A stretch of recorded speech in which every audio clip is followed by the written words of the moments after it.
Model পিয়া। পিয়া, most welcome আমাদের শোতে। Thank you so much for having me here. পিয়া, আমি প্রথমেই যে প্রশ্নটা করব আপনাকে সেটা হচ্ছে যে এইরকম একটা অনুষ্ঠানে যেখানে সাধারণত অপরাধীরা আসে, যেখানে সাধারণত মানুষ জীবনে বড় কোনো ভুল করলে তারপরে এখানে আসে, এবং আপনাকে যখন আমি ফার্স্ট টাইম ইনভাইট করেছি এরকম একটা অনুষ্ঠানের জন্য, আপনি রাজি হয়ে গেছেন। কেন রাজি হয়েছেন? আমি যখন চিন্তা করছিলাম আমি গুছিয়ে কথা বলতে পারবো কিনা, বিকজ আমি দেখেছি আপনার প্রোগ্রামে যারা আসে আপনি তো অবশ্যই সবাই এত সুন্দর করে গুছিয়ে কথা বলে, আর আপনি যেটা বলছেন আমি কেন আসার জন্য রাজি হলাম। রাইট।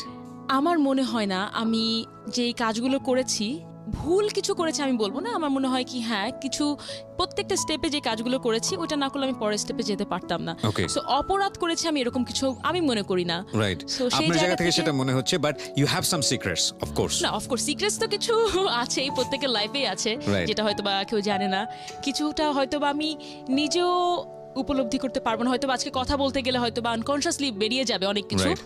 আমি তারপরেও বলবো আমি এখন পর্যন্ত যা যা করেছি একটা না করলে একটা ভুল বলেন বা একটা কাজ না করলে আমি আরেকটা কাজ শিখতে পারতাম না। সো আমার দিক দিয়ে 100% অনেস্ট। না অনেস্ট, হ্যাঁ অনেস্ট কাজের জন্য প্রত্যেকটা জায়গা থেকে অফ কোর্স। এবং পিয়ার এই ইডিওলজিটাকে আমি আমার ব্যক্তিগত জায়গা থেকে অনেক বেশি রেসপেক্ট করি, কজ মানুষ আসলে কিছু করার জন্যই দুনিয়াতে আসে এবং প্রত্যেকেই কিছু না কিছু পোটেনশিয়ালিটি নিয়ে আসে, এবং সেই জায়গাটি থেকে আমাদের আমরা জানেন যারা পাবলিক অ্যাডমিনিস্ট্রেশনের স্টুডেন্ট আছেন তাদের একটা টার্ম শেখানো হয় which is call getting things ডান। আপনি দিন শেষে কি করলেন সেটাই হচ্ছে আপনি কি, সেটা কিভাবে ওই রাস্তা দিয়ে গেছেন, কতটুকু আঘাত খেয়েছেন। আপনি যদি সাকসেস না হতে পারেন কেউ কোনোদিন আপনার সেই গল্পটা শুনবে না। সো আজকে এখানে সাকসেসফুল একজন মানুষ এখানে বসে আছে, সাকসেস লেডি আমি যাই বলি না কেন, তার জীবন গল্প এবং তার যে সিক্রেটস সব কিছুই আমরা আমাদের অনুষ্ঠানে পাবলিশ করতে চাই। তার আগে বলতে চাই প্রিয় অনুষ্ঠানটি আপনারা যদি ইউটিউব থেকে দেখতে চান কিংবা শুনতে চান চলে আসবেন আমাদের ইউটিউব চ্যানেলে, প্লিজ সাবস্ক্রাইব দিস চ্যানেল এবং একই সাথে নোটিফিকেশন অন করে নেবেন। পিয়া, আমরা একেবারে ছোটবেলা থেকে শুরু করি, যেটা আমরা অনেকেই হয়তো বা জানি না, যেখান থেকে আপনার মেমোরি একদম first memory in your life. So আমি এক খুলনার খুব ভালো একটা জায়গা থেকে বড় হয়েছি, জি, একটা আপার মিডল ক্লাসের ফ্যামিলিতে, সেখানে সবাই শিক্ষিত ভদ্র জয়েন্ট ফ্যামিলিতে বড় হয়েছি। যেরকম প্রত্যেকটা ফ্যামিলিতে হয়, আব্বা আম্মার ঝগড়া দেখেছি, আম্মা দাদির ঝগড়া দেখেছি, তারপরও দেখেছি যে তারা সবসময় আমার মা নানির থেকেও দাদির সাথে বেশি ক্লোজ, খুব মজা করতে করতে বড় হয়েছি। বাবা কি করতো? আমার বাবা ব্যবসা করে, এখন ব্যবসা করে, বাবা ভালো আছে। কয় ভাই বোন? আমরা 3 ভাই বোন, আমরা 2 বোন 1 ভাই। আমার বড় বোন আছে, আমার বড় বোন ডেফ, ভালো করে কথা বলতে পারে না, শুনতে পারে না। ওকে। খুবই সুন্দরী, আমরা গেস করতে পারি। না খুবই সুন্দরী, আমার থেকে অনেক অনেক সুন্দর। আমার ছোট ভাই আছে, ছোট ভাইও এবার এসএসসি পরীক্ষা দেবে, আমার থেকে 10 বছরের ছোট। হ্যাঁ, আর আমার বড় বোন আমার থেকে 6-7 বছরের বড়। আমার মায়ের নিজের একটি স্কুল আছে, যারা অটিস্টিক, যারা ডেফ, কথা বলতে পারে না, তাদের জন্য সে নিজে একটি স্কুল পরিচালনা করে। বেসিক্যালি আমার বড় বোন যখন এরকম সমস্যা দিয়ে যাচ্ছিল তখন থেকে তার উদ্যোগটা শুরু। আচ্ছা, এটা অনেক বছরের কথা। ওকে। আমার মনে আছে ছোটবেলা থেকে খুব মজা করতে করতে, মানে আমার সবকিছু নিয়ে খুব ক্রিয়েটিভ একটা কাজ করতো। ছোটবেলা আমাদের সময় ওয়াকম্যান ছিল, সো ওয়াকম্যানে করতাম কি 30 টাকা না 25 টাকা দিয়ে খালি ক্যাসেট কিনে আমি আমার দাদির কাছে যেতাম। সবকিছু ছিল আমার দাদি প্রথমে, যে দাদি একটা ইন্টারভিউ নেবো আপনার, ইন্টারভিউ নিতাম, দাদি রেকর্ড করতাম, মনে আছে রেকর্ড করে আবার শোনা যেত। আমার কাছে খুবই ভালো লাগতো রেকর্ড করে আবার কথা শুনতে পারি। আমার আব্বু বিদেশ থেকে এনে দিয়েছিল ওখানে। তারপর আমার মনে আছে যখন ল্যান্ডফোন, আমার বাবা কুয়েতে থাকতো যখন ছোট ছিলাম, তো তখন দাদি কিছু বা ফুপুরা কিছু বললে বা আম্মু কিছু বলে সব আব্বুকে বসে বসে রাত্রেবেলা আব্বা যখন ফোন দিত তখন আব্বুকে কমপ্লেন করতাম, এটা হয়েছে, এটা হয়েছে। সকালবেলা আবার দাদি বলতো, বিকজ জয়েন্ট ফ্যামিলি তো পাশের রুমে কি বলছে শোনা যায়, তুমি তোমার আব্বাকে আমার নামে কমপ্লেন করছো, এরকম। মানে খুব মজা করতে করতে চাইল্ডহুড আমার খুবই ভালো ছিল। আচ্ছা, অবশ্যই। তো সমস্যা বলবো না, বিপত্তি বলবো না, আমি বলবো হয়তো বা যেটাই বলেন না কেন, সমস্যা বা বিপত্তি এটা আপনারা হয়তো বা ধরে নেবেন। রাইট। যখন আমি ক্লাস 5-এ পড়ি তখন আমার ছোট ভাই হলো, আমার এর আগে একটা বোন ছিল। আমার আব্বা আমাদের 2 বোনকেই, আমার বড় বোন কথা বলতে পারে না যেটাই হোক না কেন, বা আমি যেটাই হোক না কেন, 2 বোনকে সে খুবই এখন পর্যন্ত খুবই ভালোবাসে সে ছোটবেলা থেকে। বা আমার ফ্যামিলিতে আমি সেকেন্ড মেয়ে হয়েছি বলে কোনো সমস্যা ছিল না কিন্তু ওখানে। তখন যখন ক্লাস 5-এ, তখন আমার ছোট ভাই যখন হলো, তখন ক্লাস 5-এর পর থেকে আস্তে আস্তে বড় স্ট্যান্ডার্ডগুলো আসা শুরু করে। তখন তো আমার মনে আছে যখন ক্লাস 6-এও আমি পড়ি, আমার ভাই তখন হয়তো বা 1 বছর, তখন আমার অনেকগুলো টিচার ছিল। একটা ছিল হচ্ছে কম্পিউটার শেখানোর জন্য, একটা ছিল ইন্টারনেট শেখানোর জন্য, একটা ছিল অ্যাবাউট ফটোশপ শেখানোর জন্য, একটা ছিল ইংলিশ স্পিকিং শেখানোর জন্য, আচ্ছা, একটা ছিল কবিতা আবৃত্তি শেখানোর জন্য। শুনতে খুব হাস্যকর লাগবে, একটা হুজুর ছিল, মানে শুনতে হাস্যকর লাগবে যে এত টিচার ছিল আমার। Right, আর right. তাছাড়া তো অন্যান্য সাবজেক্ট ওয়াইজ কিন্তু আমি এখনো যাইনি, সাবজেক্ট ওয়াইজ তো টিচার ছিল, ছিলই। কোচিং সেন্টার ছিল, সারাদিন আমি খুব বিজি থাকতাম আচ্ছা পড়ালেখা নিয়ে, এগুলো নিয়ে, অ্যাক্টিভিটি নিয়ে।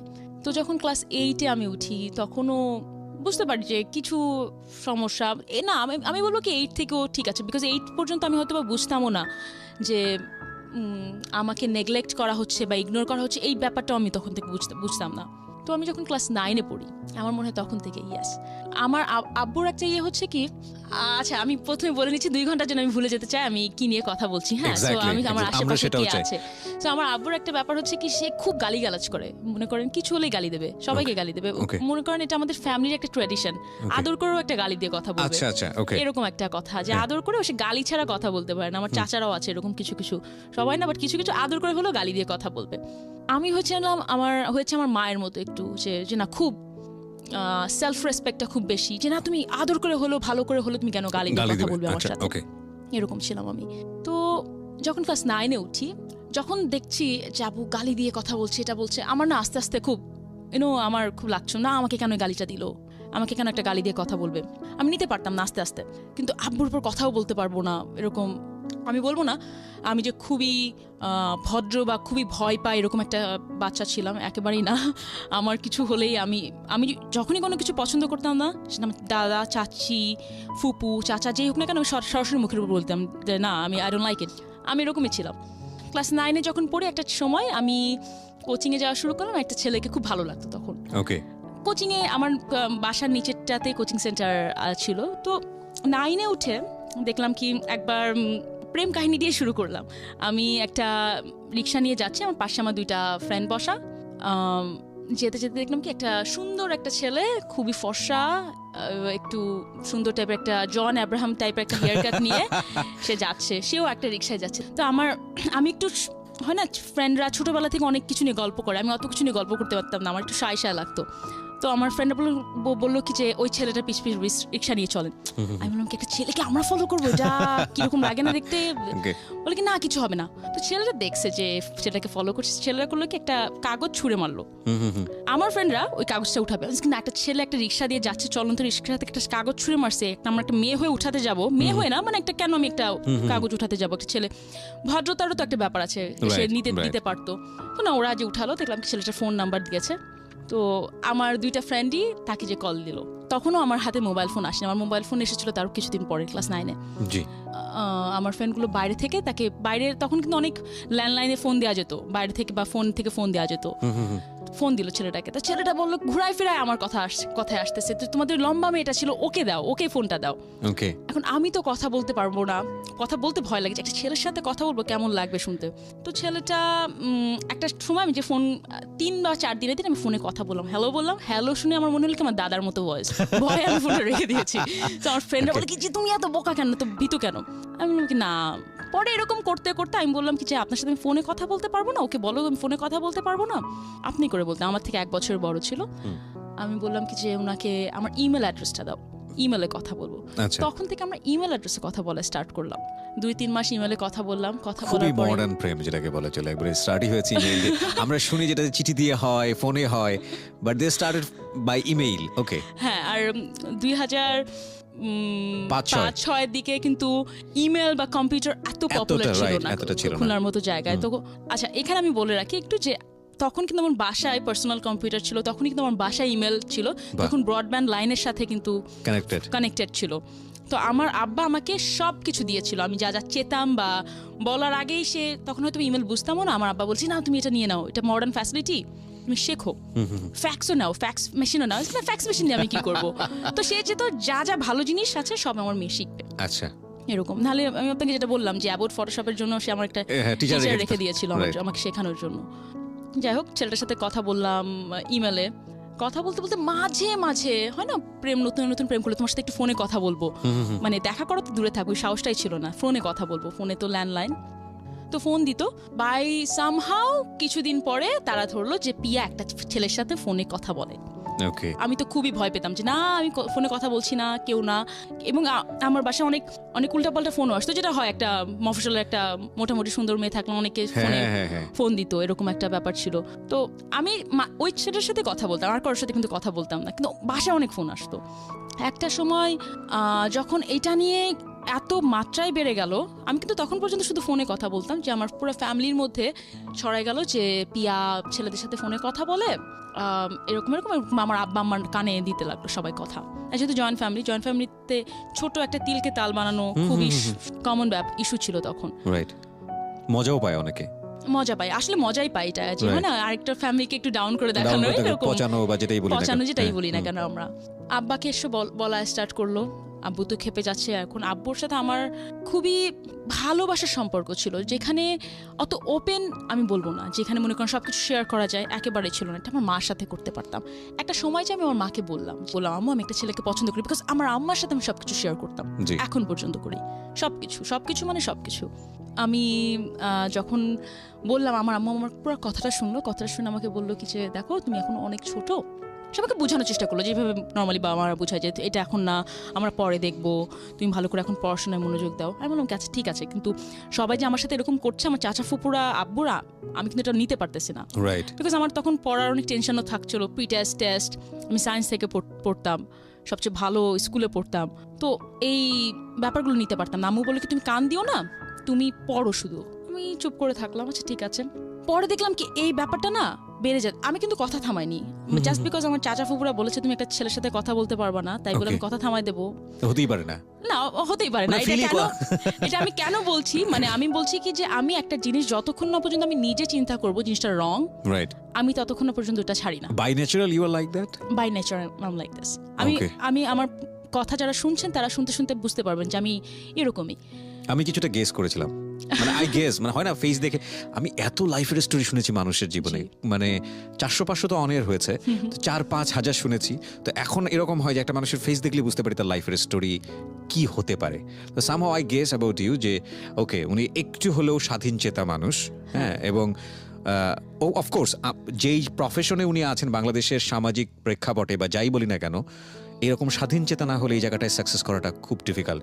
সো ইন দ্যাট সেন্সে তারা হচ্ছেন চেঞ্জ মেকার। আমি যেটা ওনার সঙ্গে ফোনেও কনভারসেশন করছিলাম যে ওনারা হচ্ছেন চেঞ্জ মেকার, ওনারা একটা জনরা ক্রিয়েট করছেন, হয়তো পরের জেনারেশনে যারা আসবে তাদের জন্য কাজ করাটা অনেক বেশি ইজি হবে।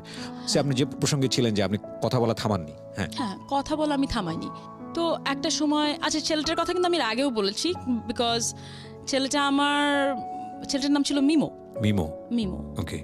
তো সেটার পুরো নাম ছিল সাদ্দাম হোসেন মিমো। তখন আবার সাদ্দাম হোসেনের যুদ্ধ চলতেছে, আমার ফুপুরা বলে সাদ্দাম একটা ছেলের নাম হতে পারে, তুমি সেই ছেলের সাথে তুমি ফোনে কথা বলো, তোমার লজ্জা হওয়া উচিত। তখন অনেক পপুলার বাংলাদেশে, হি ওয়াজ ভেরি পপুলার। তো এরকম করে কথা বলতো।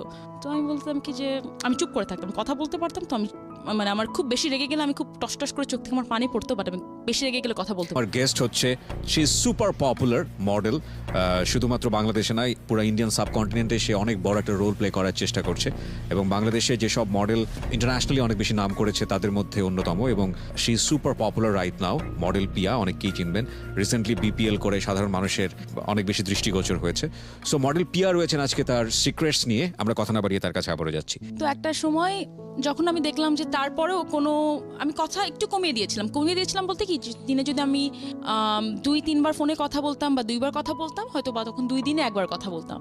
কিন্তু কোনো মতেই দেখলাম কি আমার ফ্যামিলি থেকে জিনিসটা কমছে না, বেড়েই যাচ্ছে প্রত্যেকে কথা, এবং প্রত্যেকে না আস্তে আস্তে আমার সাথে কথা কমানো স্টার্ট করলো, এবং খুব বাজেভাবে কথা বলতো। যখনই কথা বলতো খুব বাজেভাবে কথা বলতো, মানে আমার জয়েন্ট ফ্যামিলি যারা ছিল। আমি যখন দেখলাম কি অতি মাত্রায় আমার উপরে মানসিক মেন্টাল টর্চারটা বেড়ে যাচ্ছে, আমি হয়তো টিভি দেখতে যাচ্ছি, ঠাস করে হয়তো আমার একটা ফুপু একটা উল্টাপাল্টা কথা বলে দিল, ঠাস করে হয়তো আমার বাবা একটা আমাকে গালি দিয়ে বসলো। আমি নিতে পারছিলাম না জিনিসটা, যে মনে হচ্ছিল কি বাসার বাইরে যতক্ষণ থাকি ততক্ষণই ভালো থাকি। আমি কোচিং সেন্টার স্কুলে আরো বেশিক্ষণ টাইম থাকা স্টার্ট করলাম। একটা সময় যে আমি চিন্তা করলাম আচ্ছা ঠিক আছে, আমার ফোনে কথা বলে এত সমস্যা, আমি ওর থেকে দেখা করবো, কি করবো আমার সাথে। তো আস্তে আস্তে দেখা করা স্টার্ট করলাম। ছেলেটাও খুশি, দেখা করছে মেয়ে, এতদিন তো দেখাও করতো না। দেখা করলাম, এটা কিন্তু আফটার 9 মাস পরে আমি প্রায় দেখা করেছি। তখন আমার হাতে নতুন ফোনও চলে আসে, মোবাইল ফোনও পেয়েছি, দেখা করাও ইজি ছিল, 7 টাকা করে পার মিনিট ছিল, কথা বাই বলা দ্য ওয়ে, টাফ ছিল। মোবাইল ফোন শেখানোর জন্য কোনো টিউটর ছিল না তো? ও না, মোবাইল ফোন শেখানোর জন্য কোনো টিচার ছিল না, বিকজ আমার অ্যাডভার্টাইজেশন শেখানোর জন্য বাসায় টিউটর ছিল। সো মোবাইল ফোন শেখার জন্য থাকলেও থাকতে না পারে। না, আমি আপনাকে বলি, আমরা এখনকার যারা বাচ্চারা তারা কিন্তু উঠেই সবকিছু আইফোন পাচ্ছে, আইপ্যাড পাচ্ছে, right. ল্যাপটপ পাচ্ছে। আমাদের ওই সময় আমার আব্বা আম্মাই জানতো না ল্যাপটপ বা কম্পিউটার কিভাবে ইউজ করতে হয়, টিচার Exactly. ছাড়া কোনো ওয়ে ছিল না। তো যেটাতে ছিলাম যে তখন দেখা করা সেলফোন হাতে পেলেন? হ্যাঁ, সেলফোন হাতে পেলাম, ছেলেটার সাথে দেখা করা স্টার্ট করলাম। আর আমার একটা কথা ছিল, ছেলেটা হচ্ছে কি যে আমরা রিক্সায় ঘুরতাম, তো রিক্সায় ঘুরলে আমাকে বলতে কি তুমি হুট উঠাই ঘুরো, বিকজ হুট উঠাই ঘুরলে কেউ দেখবে না। শুধু কি তাই? হ্যাঁ শোনেন না, আমি বলছি, আমি যেহেতু সিক্রেটে কথা বলতে আসছি, আমি কোনো কিছু রেখে দেখে বলবো না। Exactly, that's why I like her. Yes, আমি she is really desperate lady. Okay, so আমাকে বললো কি যে হুট উঠায় চললে কেউ দেখবে না। আমি হ্যাঁ সেটা ঠিক কথা, বিকজ আমার ফ্যামিলি দেখলে আরো ঝামেলা করবো। বাস হুট উঠায় তুললে দেখি গায়ে হাত দেয়, কোমরে হাত দেয়, গায়ে হাত দেয়, খুব বিরক্তিকর। তো কথা বলছি গায়ে হাত দেওয়া দিয়ে কি মানে গায়ে হাত দেয়া। আমি এইটা পর্যন্ত বলি, তখন পর্যন্ত ক্লাস 9-10 পর্যন্ত আমি কখনো, আমি যেটা বলছিলাম যে আমার ফ্রেন্ডদের সাথে আমি একটু শাই ছিলাম, হয় না ছেলেদের ব্যাপার নিয়ে কথা বলা অনেক ইউ মেয়ের ডোন্ট নো সাথে that kind of relationship between man and women. হ্যাঁ আমি জানতাম না ক্লাস 10 পর্যন্ত। Exactly. সো গায়ে হাত দেওয়া দিয়ে আমি খুব অপছন্দ করা শুরু করলাম। তখন আমি বললাম কি না, হুট নামাই ঘুরবো। হুট নামায় যখন ঘোরা স্টার্ট করলাম, পুরা খুলনা শহর জেনে গেল যে পিয়া একটা ছেলের সাথে রাস্তায় রাস্তায় ঘোরে। ওকে, হ্যাঁ, এবং যখন এই কথাটা আসলো তখন কথাগুলো অনেক নেগেটিভ ভাবে আসা শুরু করলো যে পিয়া তো ছেলেদের সাথেই ঘোরে, পিয়া এই ছেলেকে, তখন কিছু ছেলেরা যারা আমার সাথে খুব লাইন মারতো, কিছু করতে পারেনি, পিয়া তো আমাকে এটা গিফট করছে, ওটা গিফট করছে, এগুলো বিভিন্ন রকমের রিউমার ছড়ানোর চেষ্টা করে। রিউমার ছড়ানো স্টার্ট করলো, হয় না? আর দেখবেন কি আমি মাঝে মাঝে ফতুয়া প্যান্ট পরে ঘুরতাম, তো একটা ফতুয়া একটা খুলনায় একটা মেয়ে পরে ঘুরে বেড়াচ্ছে, এইটাই অনেক বড় ইস্যু ছিল। ওকে, সালোয়ার কামিজই বেশি পরতাম। তো তখন আব্বু আম্মুর কানে আরো বেশি আসা শুরু করলো। আমার আম্মা কিন্তু আমাকে সবসময় বোঝাতো যে জানে এই মেয়েকে উল্টাপাল্টা করলে কিছু হবে না, বিকজ আমাকে মনে রিড করতে পারতো আমার আম্মা। কিন্তু আমার আব্বু খুব বাজে বিহেভ করে, আরো বিহেভিয়ার বাজে দিকে চলে গেল। আমি এখন পর্যন্ত মাঝে মাঝে চিন্তা করি বিহেভিয়ারটা বাজে যাওয়ার কারণ আসলেই কি ছিল, আমার ভাই হওয়ার কারণ নাকি আমার বয়ফ্রেন্ড ছিল এইটা কারণে। আমি এখন পর্যন্ত আমি এটা রিলেট করতে পারি না কোন কারণে হলো। কিন্তু আমার মনে হয় কি বোথ কম্বিনেশন। হয়তো আমার আব্বা ভেবেছিল মেয়ে হাত থেকে চলে যাচ্ছে, আমার ছেলে তো আছেই, বড় মেয়েটা এরকম ছোটবেলা কথা শুনতেছে না, কোন ছেলের সাথে ঘুরে বেড়াচ্ছে, আমার ছেলে তো আছে। তো কিছু হলে আমার আব্বা তখন বলতো মেয়ে মানে লস আইটেম। আপনার সামনেই? হ্যাঁ, অফকোর্স আমার সামনে। মেয়ে মানে লস আইটেম, সেই কারণে তো বলি পড়ালেখা করলে করো, না করলে না করো, আমার কোনো যায় আসে না। আমার মনে আছে আমার আম্মা আমার দিকে তাকায় থাকতো, যে সে খুব কষ্ট পেত যখন বলতো মেয়ে মানে লস আইটেম। তো আমারও খুব খারাপ লাগতো যে মেয়ে মানে লস আইটেম, সে এই কথাটা কেন সে বড় আইস করবে। এটা হচ্ছে কি কিন্তু সেলফ রেসপেক্টের একটা জায়গা, যে যখন সে বললো যে মেয়ে মানে লস আইটেম, শুধু এটা না, আমি হয়তো বা কিছু গালি আনতে পারবো না বা বলতে পারবো না, এখানে আরো কিছু বাজে কথা স্টার্ট শুরু করলো। যখন সে শুনলো যে আমি এই ছেলেটার সাথে ঘুরি, রিক্সা ঘুরি, এটা তখন সে একটা টাইমে আমাকে বললো কি, আরো খুব বাজে একটা কথা বলেছে, যে এরকম কথাটা যে এত বড় হয়ে গেছো, কালকে একজনের সাথে থাকলে পরশুদিন তোমার একটা বাচ্চা হবে, বাট তুমি এখনো বোঝো না, এরকম খুব বাজে ল্যাঙ্গুয়েজে সে আমার সাথে কথা বলা স্টার্ট করলো। ওকে, এর মধ্যে আমার আরো কিছু ফেজ যাচ্ছে, বিকজ আমি এসএসসি পরীক্ষার জন্য নিজের প্রিপারেশন নেওয়া লাগছিল। বাবা মা এদিক দিয়ে বাজে কথা বলা স্টার্ট করলো, মা বলবো না আমার। তার মধ্যে এই ছেলে যাইটার সাথে আমি প্রেম করতাম, বা যেটাই বলেন না কেন, infatuation, love, whatever you say, সেই ছেলে, আমি খুব রিজার্ভ ধরনের একটা গার্লফ্রেন্ড ছিলাম, যে না তুমি এই মেয়ের সাথে দেখা করতে পারবো না, এটা করতে পারবো না, ওটা করতে পারবো না। আমার মনে হয় কি আমি যেটা শিখেছি, যেটা দেখেছি, পজিটিভ ছিলাম অনেক বেশি, সেটা অ্যাপ্লাই করতাম। তো আমার বয়ফ্রেন্ডও ওরকম ছিল, তুমি এটা করতে পারবে না, আমার ছেলে ফ্রেন্ড ছিলও না, সো বলার কোনো রিজন ছিল না। তখন সেই ছেলে আমাকে একটা সময় এসে বললো যে তাকে তার কোন বিদেশ থেকে একটা কাজিন এসে বলছে এই মেয়ে তো কিছু করতে পারবে না, এত শুকনো একটা মেয়ে কিছু করতে পারবে না। Okay, quote and quote, sorry to say. Okay, তো যাই হোক, সে বললো এই মেয়ে তো কিছু করতে পারবে না। তার মানে সে মিন করছিল এরকম যে এই মেয়েটার সাথে যদি কখনো বলি যে সেক্স করবো, এই মেয়েটা কখনো তো রাজি হবেই না, বা এই মেয়েটা সে আমাকে হয়তো আমার মনে নাই ভালো করে, বাট সে আমাকে অনেকভাবে বোঝানোর চেষ্টা করেছিল। ওকে, আমি যেহেতু জানতাম না ব্যাপারটা কি, সো আমি বুঝিও নি সে কি বোঝানো, কিন্তু আমি এইটুকু বুঝছিলাম ছেলে মেয়েদের মধ্যে কোনো একটা রিলেশনশিপ হয়, এরকম আচ্ছা, কিছু একটা হয়, আমি জানি না। তো Okay. আমার জন্য খুবই টাফ ছিল বোঝা যে কি বোঝানো চাচ্ছে। সো আমি ছেলেটা যখন আমাকে বলল যে আমার একটা কাজিন এসে বলেছে যে তুমি এই মেয়ে তো কখনো কিছু করতে পারবে না, আমি বললাম কি না, কেন করতে পারবো না, আই ক্যান ডু এভরিথিং। বলছি না তুমি তো জানোই না কি করে, তুমি আর তুমি জানতে চাও না, আমি বললেও তুমি বোঝার চেষ্টা করো না। রাইট। সো আমি বললাম কি যে না আমি করতে পারবো। তো তখন সে আমাকে বলল যে আচ্ছা ঠিক আছে, আমার মনে আছে আমার এসএসসি পরীক্ষার সময়, তখন সে আমাকে পরীক্ষার একদিন আগে, সো মাঝখানে মানে একটা পরীক্ষা দিয়ে আসছি, পরে একদিন গ্যাপ রেখে একটা পরীক্ষা, সে আমাকে এত মেন্টাল টর্চার করতে শুরু করলো, বলকি না তাহলে তুমি আমাকে দেখাও তুমি কিভাবে করবা। ওহো, সো এনিওয়েজ আমাকে বললো কোথায় যাবা, আমি বললাম আচ্ছা ঠিক আছে কোথায় যাবেন বলেন, আমি বললো কি কোন ফ্রেন্ডের বাসায়। কিন্তু আমি ততদিনে এইটা বুঝেছি যে বিভিন্ন তখন দেখবেন কি খুব ছবি বা এমএমএস করে ছড়া দিত, ওই টাইমটাতে খুব বেশি হতো। আচ্ছা আচ্ছা, 10-12 বছর আগের কথা, দেখবেন কি মফস্বলে দেখবেন কি সব জায়গায় ভাইরাল হয়ে যেত ভিডিও বা এরকম। তা আমি শুনতাম যে কোনো ফ্রেন্ডের বাসায় যাওয়া উচিত নয়, আমি এটা জানতাম যে কোনো ফ্রেন্ডের বাসায় গেলে খারাপ হবে, আমি ব্ল্যাকমেইল করতে পারে বা অন্য কোনো কিছু হতে পারে, ব্ল্যাকমেল করতে পারে, অনেক কিছু করতে পারে, ক্যামেরা বসাতে পারে, মানে যেভাবে আসে। তা আমি বললাম যে আচ্ছা ঠিক আছে কোথায় যাবেন, তখন সে আমাকে আপনি করে, আমি আপনি করে বলতাম। আচ্ছা আচ্ছা, তো সে আমাকে বললো কি যে আচ্ছা ঠিক আছে ফ্রেন্ডের বাসায়, না ফ্রেন্ডের বাসায় যাবো না। বলি কোথায় যাবা তুমি, আগে যখন হোটেলে যাই কোনো, বলে কি তুমি হোটেলে যাবা, মানে খুলনায় একটা হোটেলে যাওয়া কিন্তু খুবই দুঃসাহসের ব্যাপার, তার থেকে সবাই চেনে না, ছোট হ্যাঁ একটা শহর, সবাই চেনে, তো তার থেকে খুব ইজি আপনি যদি কোনো ফ্রেন্ডের বাসায় যান। রাইট। আমি গিয়েছি প্রথম দিন বুঝিনি কি করেছি না করেছি, কিছুই বুঝিনি, বুঝলাম ওকে, সেদিন মনে হয় প্রথম বুঝলাম। বোঝার পরে এবং এখানে আমি আসি, আজকে কি আপনি বলবেন, আপনি অনেকে হয়তো বা বলতে পারেন মেয়েটা ভুল করেছে, আমি তো বলবো না আমি ভুল করেছি, আমার একটা ছেলেকে পছন্দ করতাম, ছেলেটা বলেছে হ্যাঁ হয়তোবা 2 দিন আগে করেছি, হয়তোবা আমি 2 দিন পরে করতাম, এটা আমি ভুল বলবো না, হয়তোবা সেই ছেলের সাথে আমার রিলেশনশিপ থাকেনি কেন এটাও আমি পরে বলবো, বাট আমি মনে করি না এটা আমি কোনো ভুল করেছি। এইটা আমার চলতে যে বা নেক্সট স্টেপের জন্য আমার মনে হচ্ছে ওই সময়ের জন্য এটা ঠিক ডিসিশন ছিল। You take it just as experience of your life. অবশ্যই, মানে আমার মনে হয় কি ওই টাইমটাতে আমার যেটা রাইট ডিসিশন মনে হচ্ছিল আমি সেটা করেছি। ফার্স্ট অফ অল পিয়া, আমরা কাউকে জাজ করি না, বাট আপনি যদি সোসাইটি জায়গা থেকে বিষয়টাকে চিন্তা করেন তাহলে আপনি জানেন যে আমাদের সোসাইটি বিষয়টাকে কিভাবে দেখে, এবং সেই জায়গাটি থেকে আপনি সেটা ব্যক্তিগতভাবে রিসিভ করবেন কি করবেন না সেটা সম্পূর্ণই আপনার ব্যক্তি স্বাধীনতার জায়গা থেকে আপনি আপনার মতো করে জাজ করতে পারেন 100%, বাট এটা আপনার জীবনের ঘটনা। ফার্স্ট অফ অল আপনাকে এটা মূল্যায়ন করতে হবে। সো আপনি যদি মনে করেন যে ওকে ইট ওয়াজ লাইক দিস, এটা আমার ফল্ট, দেন ইট ফল্ট। আপনি যদি মনে করেন না এটা আমার ফল্ট ছিল, এটা আমি একটা এক্সপিরিয়েন্স নিয়েছি, I'm 100% এগ্রি উইথ দিস যে ওকে আপনার এটা এক্সপিরিয়েন্স, ফাইন, এটা এক্সপিরিয়েন্স। এবং বাই দ্য ওয়ে হোটেলের টাকাটা কিন্তু আমি দিয়েছিলাম, হোটেলের রেন্টটা। সো আমি ছিলাম এরকম একটা মেয়ে, আমি এখন পর্যন্ত এরকম, যেটা চিন্তা করি যেটা ঠিক, কিন্তু হ্যাঁ ওই টাইমটাতে আমি ঠিক বেঠিক চিন্তা করিনি, ওই টাইমটাতে ছেলেটা আমাকে বলেছিল তুমি করতে পারবা না। সো আমার জন্য এটা খুব বড় ব্যাপার ছিল, কেউ আমাকে হ্যাঁ কোনো কিছু যদি বলে তুমি করতে পারবা না, আমি কেন করতে পারবো না, এবং ছেলেটাকে আমি পছন্দও করতাম তখন। ওকে, তখন যাই হোক, সো আর শুধু সেটা না, তখন আমার মাথার মধ্যে অনেক মেন্টাল প্রেশার কাজ করছিল, হয়তো বা এই টাইমটাতে আমার বাবা মা বা আমার পুরো ফ্যামিলি যদি আমাকে সাপোর্ট দিত, আরো ভালোভাবে বোঝাতো, যেটা আমার মা তার জায়গা থেকে অনেকখানি ট্রাই করেছে, বিকজ সেও অনেক প্রেশারে থাকতো, আমার ফ্যামিলি তাকে আমার জন্য অনেক কথা শোনাতো যে তোমার মেয়ে কথা শুনে না, তুমি কিছু বলো না এরকম। আমি কিন্তু তাহলে ওই স্টেপটা নিতাম না।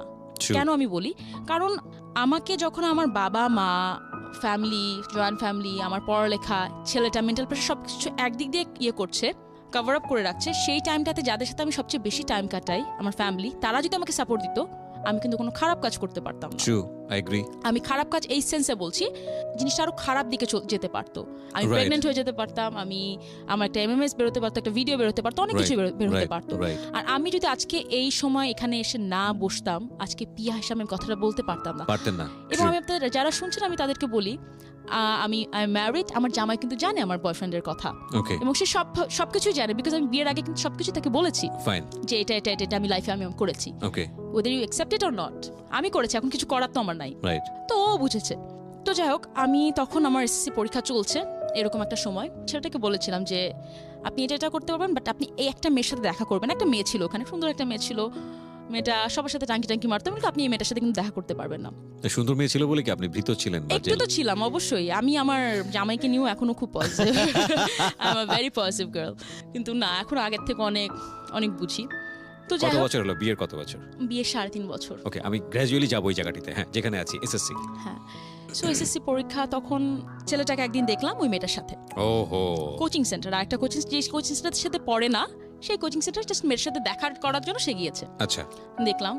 পরে আরেকবার দেখলাম যে তখন আমার একটা ফ্রেন্ড ছিল, সুন্দর একটা ফ্রেন্ড ছিল, ওকে আমি বললাম তুমি ওকে ফোন করে ডাকো, বলো কি পি আমাকে উল্টাপাল্টা কথা বলছে, আপনি ওর সাথে দেখা করতে পারবেন কিনা। রূপসা ব্রিজে, রূপসা ব্রিজের নাম তো মনে হয় সবাই জানেন যারা, খুলনা রূপসা ব্রিজ বিখ্যাত। খুলনা রূপসা ব্রিজ। ছেলেটা আমার ফ্রেন্ডের সাথে দেখা করার জন্য চলে আসছে ওখানে, আর তো যাবে কোথায়, আমি তো এগুলো সব একটা ট্র্যাপ সাজানো ছিল আমার। তো আমি, লুবনা ওর নাম ছিল, ও এখন ক্যানাডাতে থাকে, আমার খুব ক্লোজ ফ্রেন্ড। তো আমি লুবনাকে বললাম যে লুবনা তোমার যাওয়া লাগবে না, তুমি শুধু এইটুকু করো, ও যদি যায় ওর সাথে আমার রিলেশনশিপ এখানে শেষ, তার মানে ওকে যেই মেয়ে ডাকে ও সেখানে যায়, তার আগে ওকে আমি একটা আমার ওই মেয়েটার সাথেও দেখেছি, আর অনেক রিউমার তো আসে, আমি রিউমার শোনা পাবলিক না, আমি হচ্ছে যেটা নিজের চোখে দেখবো সেটা। রাইট। তখন দেখলাম ছেলেটা দেখা করতে আসছে ওখানে রূপসা ব্রিজে, ও আমাকে দেখে ভয় এমন ভাবে একটা দৌড় দিয়েছে, এটা যদি আপনারা যদি দেখেন, আমার এখন কিছু হলেই সবার হাতে খুব স্মার্টফোন আছে, তখন কারোর হাতে অত স্মার্টফোন ছিল না বলে কেউ ভিডিও করে না, আদারওয়াইজ আই এম শিওর সবাই ভিডিও করতো। তখন ছেলেটা দৌড় মারলো, আমার পিছ দৌড় মারলাম পুরো রূপসা ব্রিজে দৌড়াতে দৌড়াতে। আপনিও দৌড়াচ্ছিলেন পিছে পিছে? অফকোর্স, ওকে ধরবো তো আমি, এত ইজি তো না কাউকে ছেড়ে দেবো। সো যাই হোক, সো রূপসা ব্রিজে ওই নদীর ওখান থেকে দৌড়াতে দৌড়াতে ওখানে একটা সিঁড়ি আছে যেখানে রূপসা ব্রিজের উপরেও যাওয়া যায়, নদীর ওখান থেকে দৌড়াতে দৌড়াতে ওই পর্যন্ত আসছে।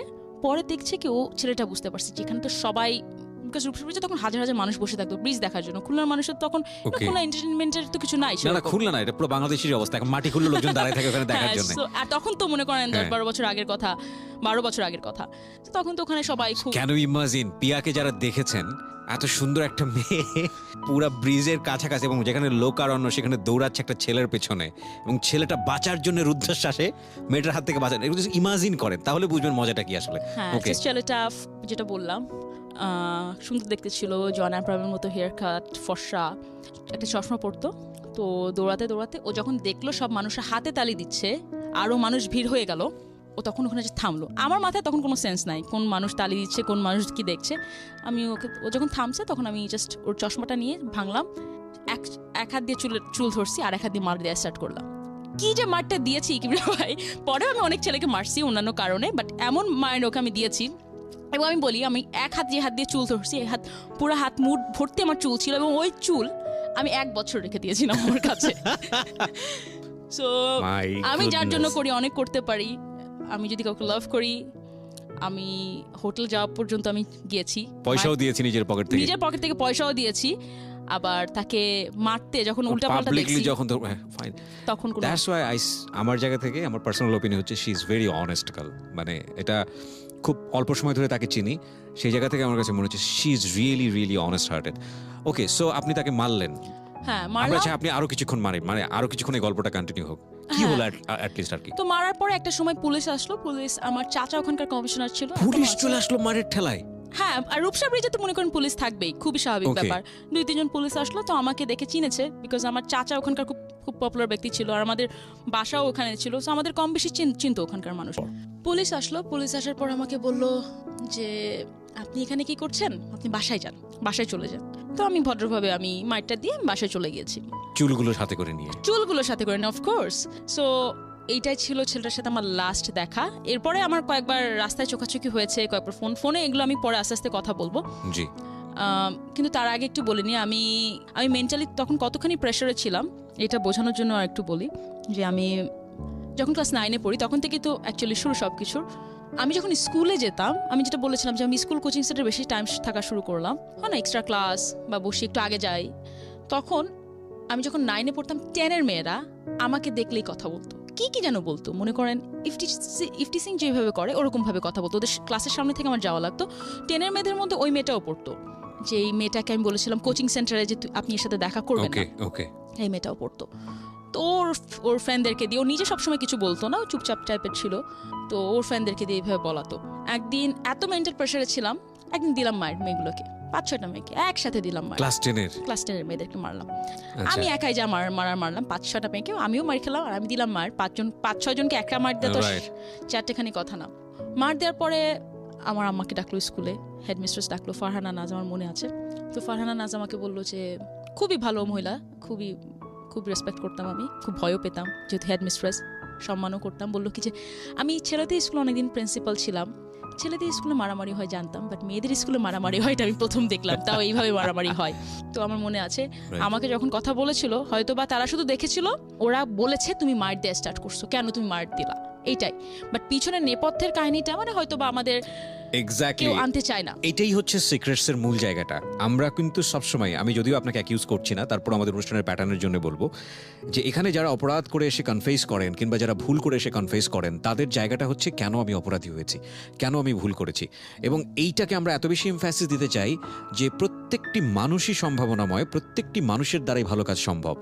একটা অপরাধের জন্য তার দিকে আঙ্গুল তুলে কিংবা আরও বেশি অপরাধের জন্য, আরও বেশি ভুলের জন্য তার দিকে আঙ্গুল তুলে তাকে এমনভাবে স্পেসিফাইড করব না যাতে করে তার রেস্ট অফ দ্য লাইফের ভালো করার সম্ভাবনাটা নষ্ট হয়ে যায়। হ্যাঁ সেটাই। তখন হয়তো বা আমাকে টিসিও দিয়ে দিত, শুধু দেয়নি হয়তো বা আমার ফ্যামিলির জন্য। মেন্টাল টর্চার তখন থেকে থাকতোই একেবারে সব সময়, খুব আরো বেড়েছে বাজেভাবে, আগের থেকে অনেক আগের থেকে খুব বাজেভাবে বেড়েছিল, যেটার কারণে আমি একটা টাইমে সুইসাইড পর্যন্ত করতে গিয়েছিলাম। মাঝখানে আমাদের একটা মডেল সুইসাইড করলো, তখন আমি নিজে আমার এরকম একটা ছোট করে আমার জীবনের কিছু কথা লিখেছিলাম যে আমিও একবার সুইসাইড করতে গিয়েছিলাম। তো তখন দেখলাম ফেসবুকে লিখেছিলাম, তখন দেখলাম কি বেশ কিছু নিউজ পেপার পিয়াও সুইসাইড করতে গিয়েছিল, হ্যান ত্যান দিয়ে একটু। আজকেও বেরোবে, আমরা যখন বিরতিতে ছিলাম তখনও ভাবছিলাম যে আজকে যেসব কন্টেন্ট পাচ্ছে তাতে মোটামুটি 4-5 দিন চলতে পারবে এসব নিয়ে। Okay, so we are giving you the content যারা লিখতে চান অনলাইনে। এবং এরপরেও যদি আপনারা চান, বই মেলাতে বই আসছে যেখানে পিয়ার ওপর একটা স্পেশাল এপিসোড থাকবে, সো আপনারা ওখান থেকেও পেয়ে যাবেন। সুইসাইডের ঘটনাটা আমি একটু ইনডিটেইলি জানতে চাই, কজ এটা একটা বড় লেসন হবে। কি প্ল্যান ছিল আর কিভাবে কি হলো? সুইসাইডের ঘটনাটা ছিল, আমার মনে আছে বাসায় এত হতো, আমার এত সাহস ছিল না বা এত ভীতুও ছিলাম না যে যেটাই বলে না কেন যে আমি সুইসাইড করব। কিন্তু তখন একটা ব্লেড কিনে আমি হাত কেটে কেটে লিখতাম পদার্থ, ফিজিক্স, আমার মনে আছে। আমার পুরো, আমি হয়তো বা এখনো হাত দেখবেন আমার হাতে এখনো বেশ কিছু দাগ আছে। তো যাই হোক, ওখানে হাতে অনেক কিছু লিখতাম, কেটে কেটে হাত কেটে কেটে লিখতাম। আমি এতখানি মেন্টালি আমি মানে ইমব্যালেন্স হয়ে গিয়েছিলাম। আর পড়তাম আর লিখতাম, বিকজ বাসার থেকে বাইরেও বেরোতে দিত না বেশি। যে রাগটা হতো সেটা এক্সপ্রেস করতে পারতেন না, নিজের উপরেই সেটা ঢালতেন। নিজের উপরেই করতাম। একটা টাইমে মনে হলো কি যে সুইসাইড করি। তখন দেখলাম যে সুইসাইড কিভাবে করব আমার রুমে। যাই হোক, আমি এত লম্বা ছিলাম, সুইসাইডও করতে পারতাম না, বিকজ আমার খাটের উপরেই, ঠিক খাটের বক্স খাট সরানো সম্ভব ছিল না, খাটের উপরেই ফ্যান ছিল। ঝুলে বললেও লাভ নেই, ঝুলে বললেও লাভ নাই, আবার পড়ে যেতাম। সরি আই এম লাফিং, বাট না হ্যাঁ আসলেই সত্যি কথা, মানে সত্যি।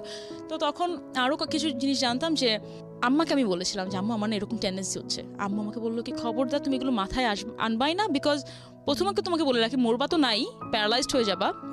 ঘাড়ের একটা রক এটা ছিঁড়ে গেলে মানুষ সবাই মরে না, প্যারালাইজড হয়ে যাবে, সারা জীবন কিন্তু বিছানায় পড়ে থাকবা। ভয় দেখাতো, বাট সত্যি কথাই বলেছিল আমার আম্মা আমাকে। তখন আমি বুঝেছি আচ্ছা ঠিক আছে, সুইসাইড করেও লাভ হবে না। তো ওইসব প্ল্যানও বাদ দিলাম। এবার আসো এসএসসি রেজাল্ট। আমি মোটামুটি ভালো স্টুডেন্ট ছিলাম। 400 জনের মধ্যে হয়তো আমার রোল 1 থেকে 10-20-এর মধ্যে না থাকলেও ভালো রোলেই থাকতো। টিচাররা আমাকে কেন যেন খুব পছন্দ করতো, প্রত্যেকটা টিচার আমাকে খুব পছন্দ করতো, স্কুলেও, কলেজেও, ইউনিভার্সিটিতেও। তো পড়তাম, আমি এই কারণে কথাগুলো বলছি, আমি অন্যান্য কারিকুলাম অ্যাক্টিভিটিসেও ছিলাম, পড়াশোনাও করতাম, সায়েন্স নিয়েও পড়তাম। এসএসসি পরীক্ষায় দেখলাম আমার গ্রেড আসছে F, ফেল। আমি জানি না এটা আপনাদের জন্য কতখানি মূল্যায়ন করবেন, বাট একটা মেয়ে যাকে বাসা থেকে মানসিক টর্চার করা হতো, বলতো কি যে না তুমি কিছুই লাইফে করতে পারবা না, ছেলেদের সাথে ঘুরে বেড়াও। যার আরও 2টা কাজিন পরীক্ষা দিল, একই কাজিন যারা A+ বা এরকম কিছু পাচ্ছে, সে F পেল, সবচেয়ে মোটামুটি ব্রিলিয়ান্ট স্টুডেন্ট হয়েও।